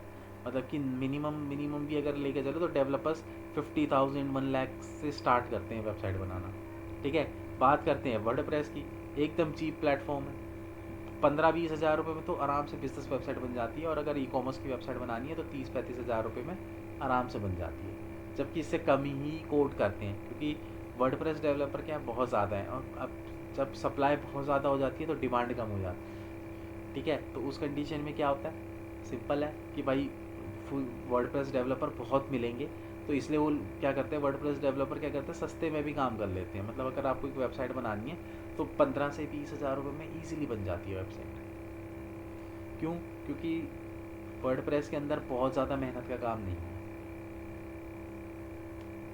ठीक है। Yes sir. हम्म, तो इसीलिए जो है आज के टाइम पे वर्डप्रेस बड़ा फेमस है। मतलब जो बिजनेसेस हैं ना, वो लोग भी क्या करते हैं, अब देखो जैसे कि सपोज करो कि मैं मेरा मेरा अपना खुद का कोई बिजनेस है एंड मैं वेबसाइट बनवा रहा हूँ अपनी, तो अगर मैं कोडिंग के अंदर वेबसाइट बनवाऊँगा तो मुझे एक डेवलपर हायर करके रखना पड़ेगा। ठीक है, कुछ भी वेबसाइट के अंदर कुछ भी एरर इश्यूज कुछ भी आ रहे हैं तो एक डेवलपर को हायर करके रखना पड़ेगा। वहीं पे अगर मैं बात करूँ कि वर्डप्रेस की, तो वर्डप्रेस तो एक ऐसी चीज़ है कि ना, कोई भी बंदा यूट्यूब से देख के भी ना, अगर कोई एरर आ रहा है ना, तो यूट्यूब से देख के भी उसको ठीक कर सकता है। ठीक है, तो मैं क्यों बेफजूल में वेबसाइट को क्या कहते हैं कोडिंग के बना के फिर उसके बाद एक डेवलपर को 24/7 के लिए हायर करूँगा, है ना। इससे अच्छा है कि वर्डप्रेस पे बना लो। ठीक है, देखो अगर आप, ये दो वेबसाइट की बात कर रहा हूँ, अगर आपको ब्लॉग वेबसाइट बनानी है और आपको बिजनेस वेबसाइट बनानी है, ठीक है, तो इन दोनों प्लेटफॉर्म पे के लिए तो वर्डप्रेस बेस्ट है। मतलब वर्डप्रेस पे बना लो, कोई दिक्कत नहीं है। हाँ, ई कॉमर्स की वेबसाइट है तो ई कॉमर्स की वेबसाइट बन तो जाती है आपकी वर्डप्रेस के अंदर, बट उतनी ज़्यादा मतलब इफ़ेक्टिव नहीं होती, उतनी ज़्यादा अच्छी नहीं बनती। क्यों? द रीज़न इज़ कि बहुत स्लो होती है। ई कॉमर्स वेबसाइट का मतलब है कि प्रोडक्ट डलने, ठीक है। अब सपोज करो आपकी ई कॉमर्स की वेबसाइट और आपके प्रोडक्ट की इमेज ही बहुत देर देर में खुल रही है, तो कोई बंदा क्यों आपकी वेबसाइट पे ज़्यादा टाइम स्पेंड करेगा।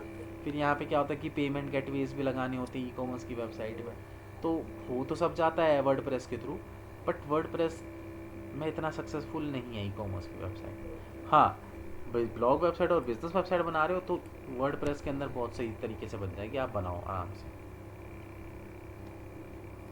ठीक है, बाकी बन तो ई कॉमर्स की भी जाती है, ऐसे कोई दिक्कत वाली बात नहीं होती है। बट हाँ जी। वैसे बता रहा हूँ कि ई कॉमर्स की वेबसाइट लोग वर्डप्रेस में थोड़ा सा कम प्रेफर करते हैं, उसके लिए फिर वो लोग जो है फुल स्टैक डेवलपर पकड़ के कोडिंग वोडिंग के थ्रू बनाना, वही ज़्यादा मतलब उनको कन्वीनियंट लगता है। ठीक है, हाँ जी। तो अपने को क्या करना है, अपने को तो सिंपल जो है वो वर्डप्रेस के ऊपर बनाना है सारी चीज़ें।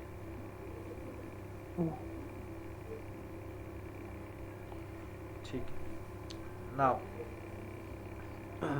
अब आपके पास टाइम है आज का, मतलब आज से आपका टाइम शुरू हो रहा है। अब क्योंकि देखो हम लोगों को वेबसाइट बनानी है, तो आपको ये डिसाइड करना पड़ेगा कि आपको किस चीज़ के ऊपर वेबसाइट बनानी है।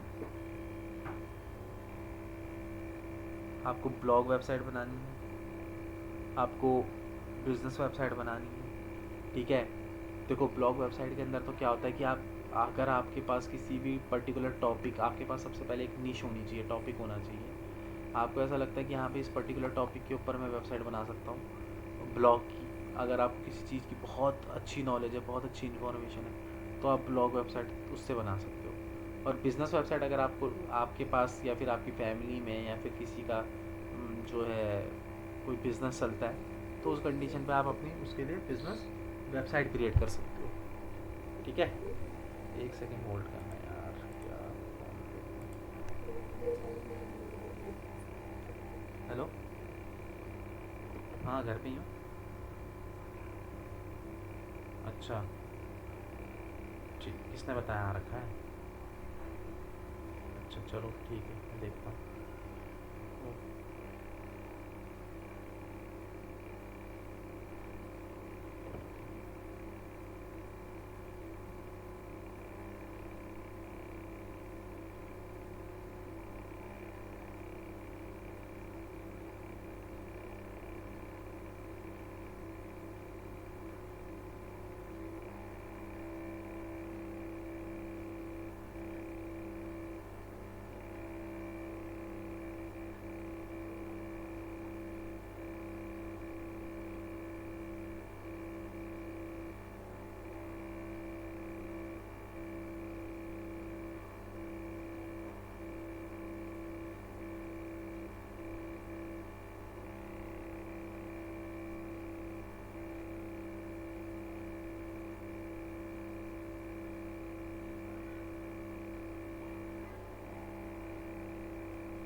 एक एक मिनट होल्ड करना है।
हाँ।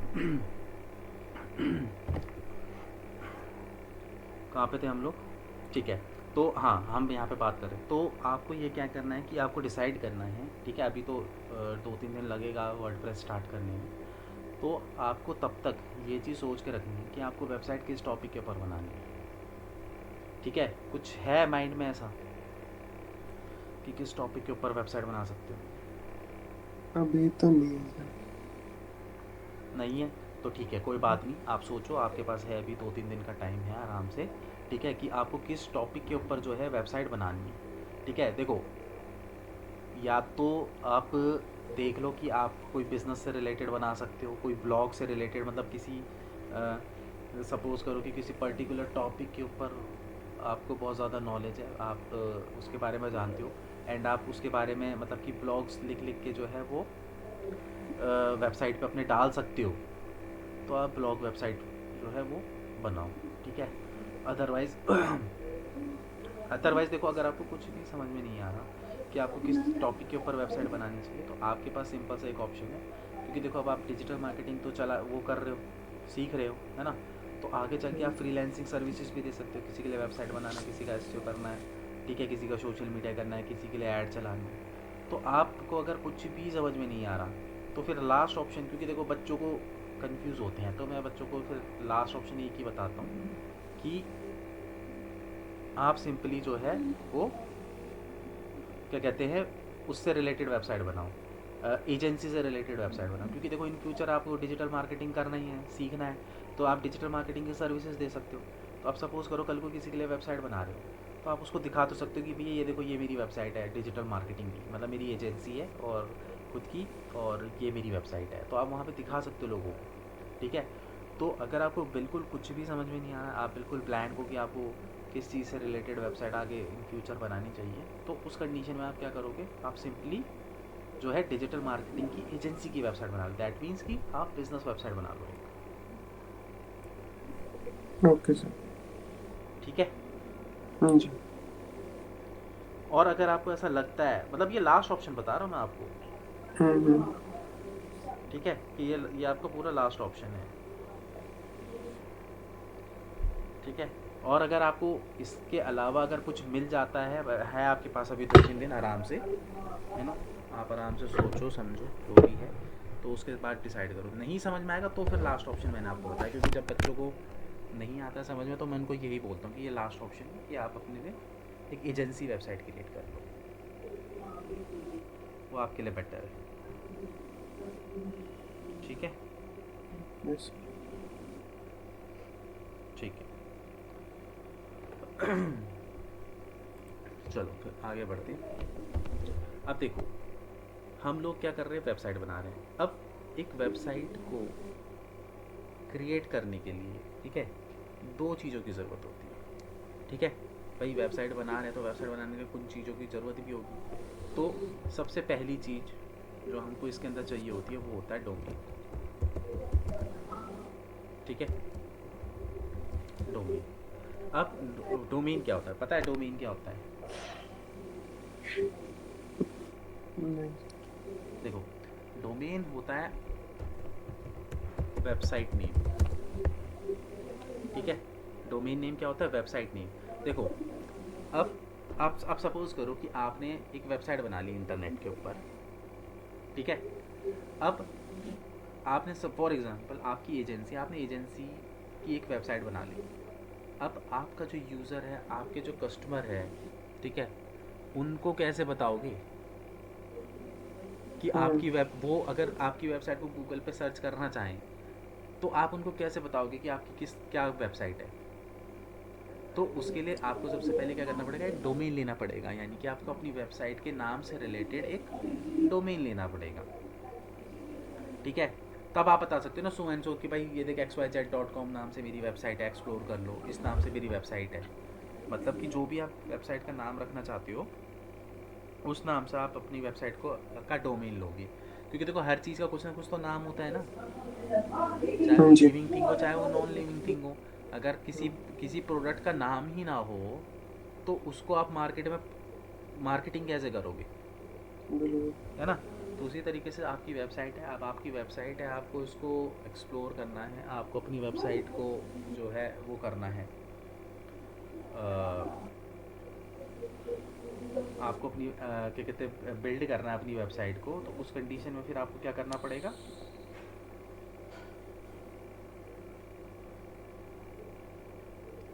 आपको जो है वो वेबसाइट का जो नाम है उसको क्या करना पड़ेगा, वेबसाइट के मतलब कोई ना आपको नाम यहाँ पे रखना पड़ेगा, क्योंकि वही आपकी हम्म। वेबसाइट की क्या होगी, पहचान होगी। ठीक है। तो अगर मैं अब यहाँ पे बात करूँ तो जो है डोमेन नेम तो वेबसाइट का नेम होता है। ठीक है। अब इसके लिए हमें क्या करना पड़ेगा, अब जो डोमेन नेम है वो आप अपने अकॉर्डिंगली सजेस्ट करोगे। जैसे सपोज करो कि अगर आपका कोई एजेंसी है, अगर मान लो कल को आप अपनी कोई एजेंसी ओपन कर रहे हो तो आपको अपनी एजेंसी को कुछ ना कुछ नाम देना पड़ेगा, है ना? जैसे कि जो भी आप नाम देना चाहते हो वो तो आप क्या कहते हैं उसमें सर्च करके आप देख सकते हो, बहुत सारा मतलब चैट जीपीटी वगैरह काफ़ी सारी चीज़ें हैं। वो तो जब तुम डिसाइड करोगे कि कैसे क्या करना वो तब हम डिस्कस करेंगे उस चीज़ के बारे में। तो उसी तरीके से हमें क्या करना पड़ेगा, एक एजेंसी को एक नाम देना पड़ेगा। जैसे सपोज़ करो xyz.com। ठीक है, तो ये क्या हो गया, एक तरीके से वेबसाइट का मतलब डोमेन नेम हो गया। ठीक है। तो सबसे पहले हमें क्या करना पड़ेगा, सबसे पहले हमें एक डोमेन नेम लेना पड़ेगा, किसके लिए, अपनी वेबसाइट के लिए। हम्म। ठीक है, एक सेकेंड। हाँ जी, ठीक है जी।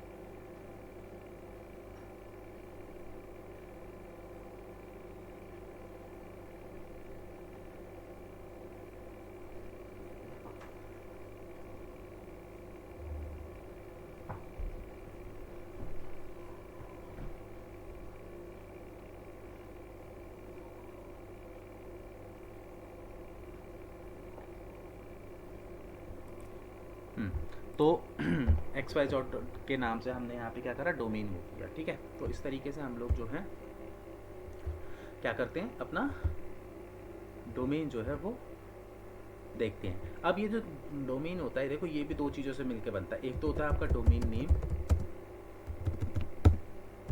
ठीक है, और दूसरा आता है आपका डोमेन एक्सटेंशन, ठीक है। अब देखो जैसे ये पूरा का पूरा आपका डोमेन नेम है, ठीक है। अब इसके अंदर क्या है, ये जो एक्स वाई जेड है ये तो आ गया आपका डोमेन नेम, ठीक है। और ये जो है ना डॉट कॉम, इसको बोलते हैं हम एक्सटेंशन। क्या बोलते हैं, एक्सटेंशन, ठीक है।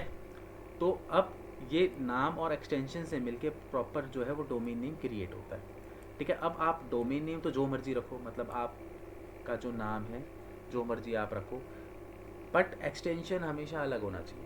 देखो कई बार क्या होता है कि ना एक ही डोमेन नेम से बहुत सारे डोमेन आपको देखने को मिलेंगे, पर कभी भी डोमेन नेम और एक्सटेंशन सेम नहीं हो सकता। मतलब कि सपोज़ करो, एक्सटेंशन भी मैं बताऊंगा अलग अलग टाइप के होते हैं। जैसे सपोज़ करो किसी ने अपनी कंपनी का नाम रखा XYZ.com, तो अब XYZ.com के नाम से कोई दूसरा बंदा नहीं बाय कर सकता, क्यों? क्योंकि वो अवेलेबल ही नहीं होगा। हाँ, अगर किसी दूसरे बंदे की कंपनी का नाम भी XYZ है तो वो XYZ.in, मतलब कि उसको डोमेन नेम हो सकता है कि कई वेबसाइटों का सेम हो, मगर जो डोमेन एक्सटेंशन है वो कभी भी आपको सेम देखने को नहीं मिलेगा। अगर नाम सेम है तो एक्सटेंशन सेम कभी भी नहीं होगा, ठीक है। तो इस तरीके से जो है कई बार ऐसा होता है कि भाई जैसे कई नाम ऐसे होते हैं जो बहुत कॉमन नाम होते हैं, मतलब कि कॉमन इन द सेंस कि समझ लो कि वो इतने ज़्यादा कॉमन होते हैं कि जैसे कि कई लोग क्या होता है एंटरप्राइजेस के नाम से करते हैं, ठीक है। एंटरप्राइजेस के नाम से जो है वो करते हैं, मतलब कि रजिस्टर करते हैं। तो अब एक ही नाम से इतने ज़्यादा वो हो जाते हैं, तो वहाँ पे क्या होता है कि वहाँ पे बेसिकली जो है क्या हो जाता है कि नाम सेम हो जाता है। तो उस कंडीशन में क्या होता है कि आपको एक्सटेंशन हमेशा क्या करना पड़ेगा, दूसरा एक्सटेंशन बाय करना पड़ेगा, ठीक है।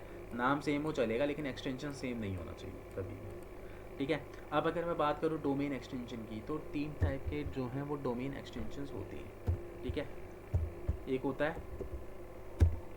टॉप, मैं एक्सटेंशन की बात कर रहा हूँ यानी कि इस पार्ट की बात कर रहा हूँ। सबसे पहले आता है टॉप लेवल, ठीक है। फिर आता है आपका कंट्री लेवल, फिर आता है आपका जेनरिक लेवल, ठीक है। अब टॉप लेवल के अंदर देखो क्या होता है, टॉप लेवल के अंदर जो है वो बेसिकली आपके ना कौन कौन से एक्सटेंशन आते हैं, जैसे कि डॉट कॉम, ठीक है, डॉट इन्फो,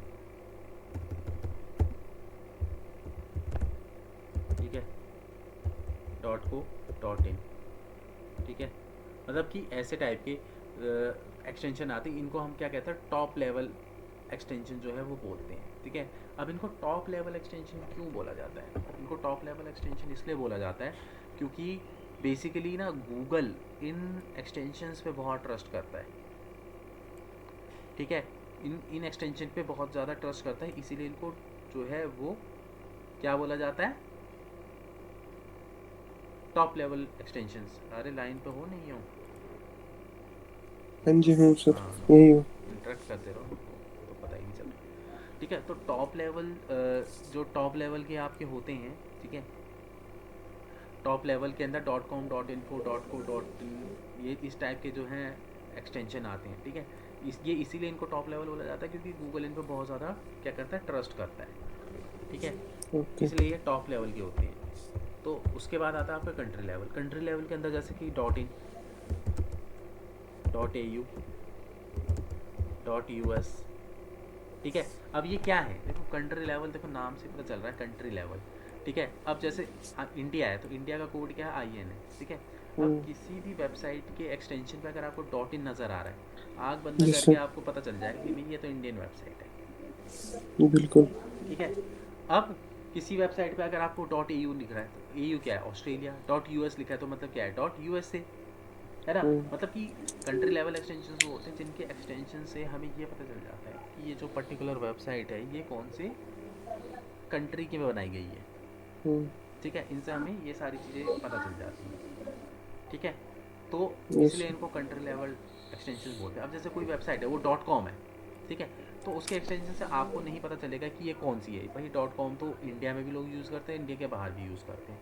जब तक हम्म, आप उस पर्टिकुलर वेबसाइट को विजिट नहीं करोगे तब तक आपको नहीं पता चलेगा कि ये जो वेबसाइट है वो कौन सी कंट्री की है, बिल्कुल। ठीक है। तो ये हो गया। उसके बाद आता है आपका, देखो यहाँ पे जेनरिक लेवल। अब जेनरिक लेवल का मतलब क्या होता है, जेनरिक लेवल के अंदर क्या होता है कि हमें ये मतलब कि एक्सटेंशन से हमें ये पता चल जाता है कि ये जो वेबसाइट है किस कैटेगरी की वेबसाइट है। फॉर एग्जांपल, जैसे कि अगर मैं यहाँ पे लिखूँ .edu, इससे क्या समझ में आ रहा है, एजुकेशन। एजुकेशन। मतलब कि एक्सटेंशन जैसे कॉलेजेस वगैरह में अगर आप देखोगे तो कॉलेजेस वाले जो हैं वो जो हैं बेसिकली क्या करते हैं कि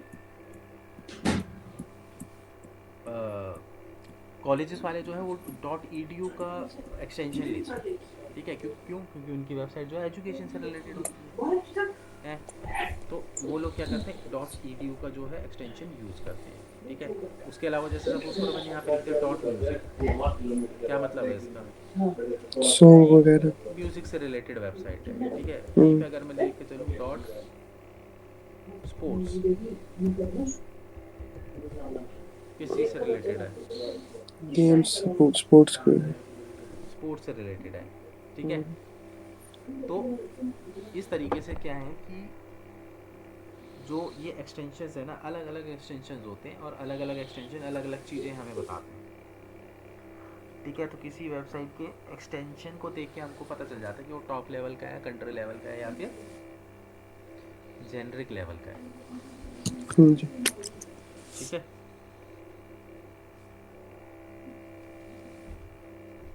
चलो, अब इसके अंदर देखो, ठीक है। तो अब क्या करा हमने, सबसे पहले एक वेबसाइट को बनाने के लिए सबसे पहले हमें क्या चाहिए होता है, एक डोमेन चाहिए होता है। डोमेन हो गया बिल्कुल। आपका वेबसाइट का नेम। अब जो दूसरी इंपॉर्टेंट चीज़ हमें चाहिए होती है, अब देखो चाहे वेबसाइट आपकी कोडिंग में बनी हो चाहे वर्डप्रेस पे बन रही हो, इन दोनों चीज़ों की रिक्वायरमेंट 110% होती है, ठीक है। ऐसा नहीं कि सिर्फ वर्डप्रेस की वेबसाइट की रिक्वायरमेंट होती है, इन दोनों चीज़ों की रिक्वायरमेंट, चाहे वो वर्डप्रेस पे बन रखी हो वेबसाइट चाहे वो कोडिंग की हो, दोनों में ही इस चीज़ की ज़रूरत हमें पड़ती है। तो सेकंड चीज़ जो जिसकी हमें ज़रूरत पड़ती है वो है आपका होस्टिंग। पता है इसके बारे में, hosting, what is hosting, hosting क्या होती है।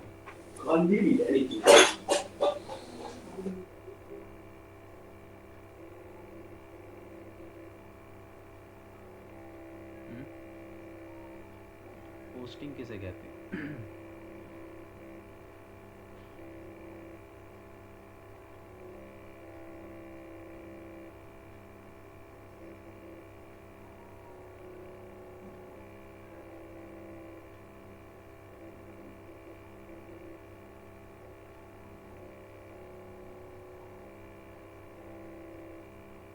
बताओ। होस्टिंग में उसका मतलब इंट्रोडक्शन टाइप देना। क्या इंट्रोडक्शन, मतलब कि उस वेबसाइट के बारे में बताना। वेबसाइट के बारे में बताना नहीं। देखो, होस्टिंग का मतलब क्या होता है, देखो एग्जांपल से समझाता हूँ, आपको अच्छे से समझ में आएगा। आपके पास मोबाइल है, मोबाइल है ना। हाँ जी। जब आप मोबाइल पे कोई भी फ़ोटो खींचते हो या फिर हम्म, कोई वीडियो बनाते हो, हम्म, तो वो फ़ोटो और वो इमेज कहाँ पे सेव होती है। गैलरी में। गैलरी क्या है, वो फीचर है एक मोबाइल का। मोबाइल का फीचर है, मतलब कि मोबाइल का फीचर नहीं, आप उसको बोल सकते हो मोबाइल का एक स्पेस हम्म, है ना। तो जैसे आप फ़ोटो खींचते हो या वीडियो खींचते हो तो आपके मोबाइल के अंदर एक स्टोरेज होता है, वो सारा वहीं पे तो हम्म, स्टोर होता है, बिल्कुल। ठीक है। सपोज़ करो आपका 100 GB का स्टोरेज है हम्म, और वो 100 GB भर जाए, हम्म, और उसके बाद आप कोई वीडियो फ़ोटो खींचो, तो क्या वो आपके मोबाइल पे स्टोर होगा, नहीं सर। नहीं होगा। सेम उसी तरीके से होस्टिंग का मतलब क्या होता है, देखो जब आप वेबसाइट बनाते हो, ठीक है, तो वेबसाइट बनाओगे तो वेबसाइट के अंदर कंटेंट डालोगे, बिल्कुल। इमेज की फॉर्म में कंटेंट डालोगे, टेक्स्ट की फॉर्म हम्म। में कंटेंट डालोगे, वीडियो की फॉर्म में कंटेंट डालोगे, तो भाई वो हम्म। सारा का सारा जो कंटेंट है वो सेव कहाँ पे होगा? स्पेस में। दैट मीन्स कि उसको भी तो स्पेस चाहिए ना, हम्म। है ना? तो होस्टिंग क्या है? होस्टिंग होता है वेब सर्वर स्पेस, ठीक है? जहाँ वेब सर्वर स्पेस होता है जहाँ पे आपका जो भी वेबसाइट का कंटेंट है वो क्या होता है, सेव होता है। मतलब कि अगर आपके पास होस्टिंग नहीं है तो आपकी वेबसाइट कभी भी लाइव नहीं होगी। लाइव इन द सेंस कि अगर आपको अपनी वेबसाइट को लाइव गूगल पे दिखाना है तो आपको उसके लिए एक होस्टिंग की भी ज़रूरत पड़ेगी।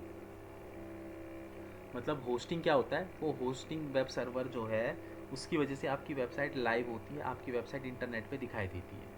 अगर होस्टिंग ही नहीं होगी तो आप सिर्फ डोमेन नेम से अपनी वेबसाइट को लाइव नहीं कर सकते। डोमेन नेम तो सिर्फ आपकी वेबसाइट का नेम है, बट आपको एक्चुअल में अपनी वेबसाइट को लाइव करने के लिए क्या है, होस्टिंग की ज़रूरत पड़ेगी। ठीक है? तो वो जो वेब सर्वर स्पेस ये क्या होता है, एक ऑनलाइन स्पेस होता है। जैसे अगर आप देखोगे तो क्लाउड स्पेस होता है, जैसे आईफोन है, आईफोन के अंदर क्या होता है कि अगर आपके स्पेस भर गया तो हमारे पास वहाँ पे वो ना क्लाउड सर्वर देता है, जो मतलब वो होता है हाँ चार्जेबल जी। होता है, बट वो देता हम्म। है कि वो आपको एक ऑनलाइन स्पेस देता है जहाँ पे आप अपने डेटा को क्या कर सकते हो, स्टोर करके रख सकते हो। ऑप्शन देता है। हाँ, ऑप्शन देता है। तो उसी तरीके से होस्टिंग भी क्या है, वो एक वेब सर्वर स्पेस है जहाँ पे आपकी वेबसाइट का जितना भी डेटा होगा वो सारा का सारा वहाँ पे क्या हो जाएगा, स्टोर सेव हो हो जाएगा। जाएगा। ठीक है? हम्म। तो वो स्पेस होता है। तो अगर हम यहाँ पे बात करें वेब सर्वर स्पेस के अंदर, तो कंटेंट के अंदर तो होस्टिंग भी अलग अलग टाइप की होती है। जैसे डोमेन अलग अलग टाइप के होते हैं, सेम उस तरीके से होस्टिंग भी अलग अलग टाइप की होती है। ठीक है? कैसे? तो जो सबसे पहले होस्टिंग होती है वो होती है शेयर्ड होस्टिंग।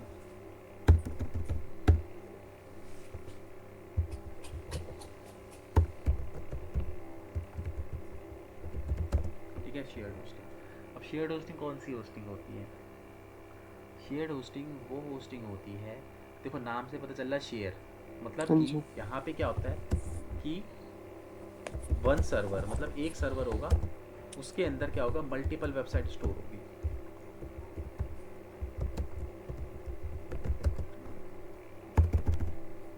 मतलब कि सपोज करो कि एक होस्टिंग प्रोवाइडर है, जैसे मान लो मैं एक होस्टिंग प्रोवाइडर हूँ, मेरे पास 100 GB का स्पेस पड़ा हुआ है। ठीक है? हम्म। अब वो मेरी मर्जी है, मैं उस 100 GB को कैसे डिवाइड करता हूँ। अगर मैं उसको 10-10 GB में डिवाइड करता हूँ तो इसका मतलब क्या है कि 10-10 GB के अंदर मैं अपने एक सर्वर के अंदर 10 वेबसाइट का डेटा स्टोर कर सकता हूँ। मतलब मैंने क्या करा, मेरे पास 100 GB का स्पेस है, मैंने 10 वेबसाइट्स को 10-10 GB का स्पेस दे दिया कि भैया 10-10 GB का स्पेस तुमको मिल गया। ठीक है? हम्म। मैं चाहूँ तो मैं भाई 5-5 GB करके 20 लोगों को दे सकता हूँ, हम्म। या सबको 1-1 GB दे के 100 लोगों की वेबसाइट डाल सकता हूँ, बिल्कुल। है ना? या फिर 2-2 GB दे के सबको मतलब 50 वेबसाइट का डेटा स्टोर कर सकता हूँ। तो वो मेरे ऊपर, सर्विस प्रोवाइडर के ऊपर होता है कि वो जो है अपनी स्पेस को किस तरीके से जो है वो डिवाइड करता है। बस कहने का मतलब ये है, शेयर्ड होस्टिंग के अंदर क्या होता है कि एक सर्वर के अंदर मल्टीपल वेबसाइट का डेटा स्टोर हो जाता है। हम्म। मतलब कि सर्वर एक है लेकिन उसके अंदर वेबसाइट्स मल्टीपल है। ठीक है? हाँ जी। तो अब शेयर्ड होस्टिंग, यूजुअली हम लोग शेयर्ड होस्टिंग को ही यूज़ करते हैं। ठीक है? क्योंकि इसके अंदर बेसिकली क्या होता है कि थोड़ी सी ये स्लो होती है। स्लो इसलिए भी होती है क्योंकि भाई देखो, एक सर्वर के अंदर अगर मल्टीपल वेबसाइट्स हैं तो थोड़ा सा ये स्लो चलती है as compare to other hmm. Hostings. But ये क्या होती है, चीप होती है, सस्ती होती है थोड़ी बाकी होस्टिंग से। यस। ठीक है? तो ये हो गया आपका शेयर्ड होस्टिंग। दूसरे नंबर पे हमारा यहाँ पे आता है डेडिकेटेड होस्टिंग। ठीक है? डेडिकेटेड होस्टिंग के अंदर क्या होता है, वन सर्वर और वन वेबसाइट। ठीक है? दैट मीन्स कि डेडिकेटेड होस्टिंग के अंदर क्या होता है कि एक सर्वर पे एक ही वेबसाइट होस्ट होती है। मतलब कि हाँ अगर जी। मेरा एक सर्वर है तो मेरा वो प्राइवेट सर्वर होगा, उसके अंदर फिर किसी दूसरे या तीसरे बंदे की वेबसाइट जो है वो नहीं स्टोर होगी, हम्म। वो मेरा प्राइवेट सर्वर होगा। तो ये थोड़ी सी एक्सपेंसिव आती है क्योंकि यहाँ पे आपका प्राइवेट सर्वर है। तीसरे नंबर पे बिल्कुल। जो होती है वो होती है आपकी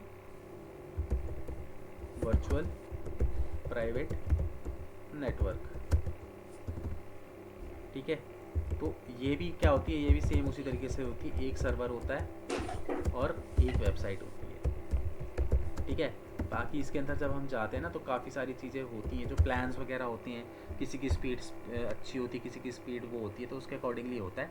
बाकी डेडिकेटेड होस्टिंग और वर्चुअल प्राइवेट नेटवर्क के अंदर दोनों के अंदर फीचर सेम होता है कि वन सर्वर वन वेबसाइट, हम्म। ठीक है। एक यस सर। सेकंड होल्ड करना है यार।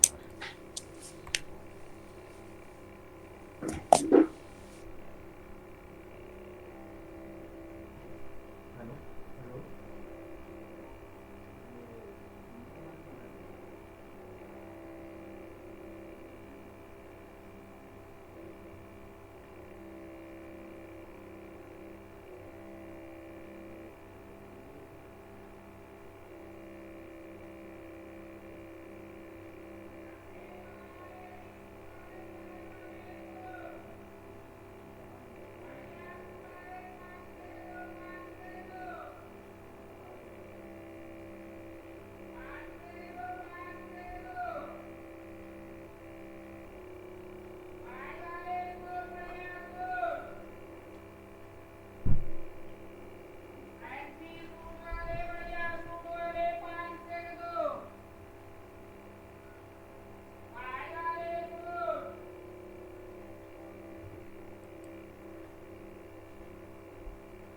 हाँ, ठीक है। तो यहाँ पे क्या होता है कि एक सर्वर पे एक वेबसाइट जो है वो स्टोर की जाती है। फिर उसके बाद जो नेक्स्ट आता है वो होती है आपकी क्लाउड होस्टिंग, ठीक है। क्लाउड होस्टिंग के अंदर क्या होता है बेसिकली कि क्लाउड होस्टिंग के अंदर जो है हम लोग क्या होता है कि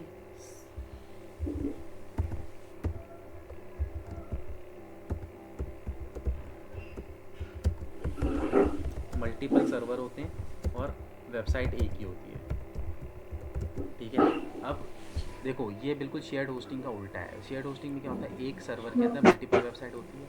क्लाउड होस्टिंग के अंदर मल्टीपल सर्वर होते हैं एक वेबसाइट के अंदर। मतलब कि हमारी जो एक वेबसाइट होती है वो मल्टीपल सर्वर से कनेक्टेड होती है।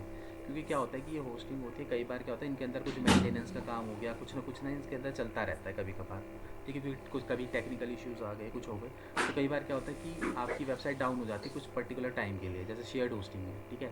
जैसे सर्वर के ऊपर कुछ ना कुछ मेंटेनेंस का काम चलता रहता है। सपोज़ करो कभी आधे घंटे के लिए मेंटेनेंस का काम होगा, तो आधे घंटे तक आपकी वेबसाइट डाउन हो जाएगी, हम्म। मतलब वो ओपन नहीं होगी। तो जी। बेसिकली मल्टीपल क्लाउड होस्टिंग के अंदर क्या होता है, मल्टीपल सर्वर होते हैं कि अगर एक सर्वर के ऊपर मेंटेनेंस का काम चल रहा है तो आपकी वेबसाइट ऑटोमेटिकली दूसरे सर्वर पे कनेक्ट हो जाती है, मतलब आपकी वेबसाइट 24 घंटे लाइव रहती है, कोई दिक्कत नहीं आती, ठीक है। तो इसीलिए क्लाउड होस्टिंग यूज़ की जाती है। और क्लाउड होस्टिंग जो है वो यूजुअली हम लोगों के लिए नहीं है। वो क्लाउड होस्टिंग जैसे कि जैसे नासा वगैरह हो गया, जहाँ पे बिल्कुल मतलब इंटरनेट डिस्कनेक्ट ही नहीं होना चाहिए, हम्म। ठीक है। ऐसी जगह पे लोग यूज़ करते हैं क्योंकि बहुत ज़्यादा एक्सपेंसिव होती है। या फिर जैसे अमेज़ोन हो गया, ठीक है, ये बड़े बड़े मतलब जिनका बहुत ज़्यादा मतलब कंटेंट स्टोर होता है, ठीक है। जैसे अमेज़ोन की अगर मैं बात करूँ तो अमेज़ोन का तो अपना खुद का क्लाउड सर्वर है, अच्छा। ठीक है। तो वो किसी का सर्वर यूज़ नहीं करते, उनका खुद का ही अपना मतलब उन्होंने सर्वर बना रखा है अमेज़ोन वालों ने, ठीक है। तो वो अपना खुद का सर्वर यूज़ करते हैं। तो बेसिकली क्लाउड होस्टिंग के अंदर क्या होता है कि एक वेबसाइट के अंदर मतलब एक वेबसाइट जो है मल्टीपल सर्वर से कनेक्टेड होती है, ठीक है। यूजुअली हम लोगों को उसकी ज़रूरत नहीं पड़ती, ठीक है। तो हम तो क्या है कि अगर आप नॉर्मली एक वेबसाइट बना रहे हो तो शेयर्ड होस्टिंग से भी काम चल जाता है, ठीक है। डेडिकेटेड और ये सब होस्टिंग लेने की ज़रूरत नहीं पड़ती है, यस सर। ठीक है। तो क्लियर हुआ होस्टिंग एंड डोमेन और होस्टिंग क्या होता है, यस। ठीक है, ठीक है। तो आज के लिए थोड़ा सा इतना ही इनफ है ना। थोड़ा सा ना गला बहुत ज़्यादा ख़राब हो रखा है, बहुत देख रहे हो बार बार जाना पड़ रहा है कफ निकालने। तो आज के लिए इतना इनफ है, ठीक है। बाकी फिर हम लोग क्या है कल कंटिन्यू करेंगे, ओके सर। ठीक है। अब देखो जो चीज़ मैंने आपको पढ़ाई है ये चीज़ आपको अब पढ़नी है। अब ये नहीं कि 2 घंटे मतलब 1 डेढ़ घंटे की क्लास हो गई तो अब इसको वो नहीं करना, ये सारी चीज़ें आपको दोबारा से पढ़नी है, ठीक है। और हर एक चीज़ को समझना है, ओके ठीक सर। है। अगर आप आज ही इस चीज़ को कर लोगे तो आज काफ़ी आने वाले टाइम तक आपको इस चीज़ें समझ में रहेंगी। अब आप ये सोचोगे चलो 2 4 दिन की क्लास होने दो फिर एक साथ पढ़ लूँगा सारी चीज़ें, तो वो होगा ही नहीं कभी भी, ठीक है, तो मेक श्योर इन चीज़ों का थोड़ा सा ध्यान रखना। Okay sir. ठीक है, ठीक है, फिर कल सेम टाइम पे मिलते हैं।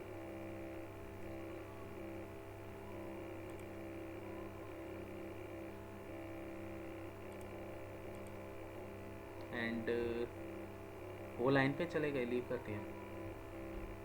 यही हूँ सर।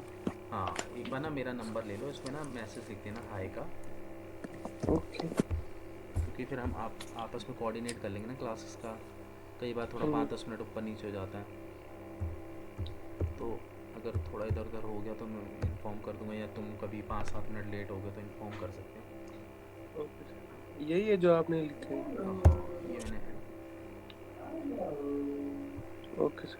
ठीक है, मैसेज में आ गया ना, इसको नोट डाउन करके मेरे को बस हेलो भी लिख देना बस,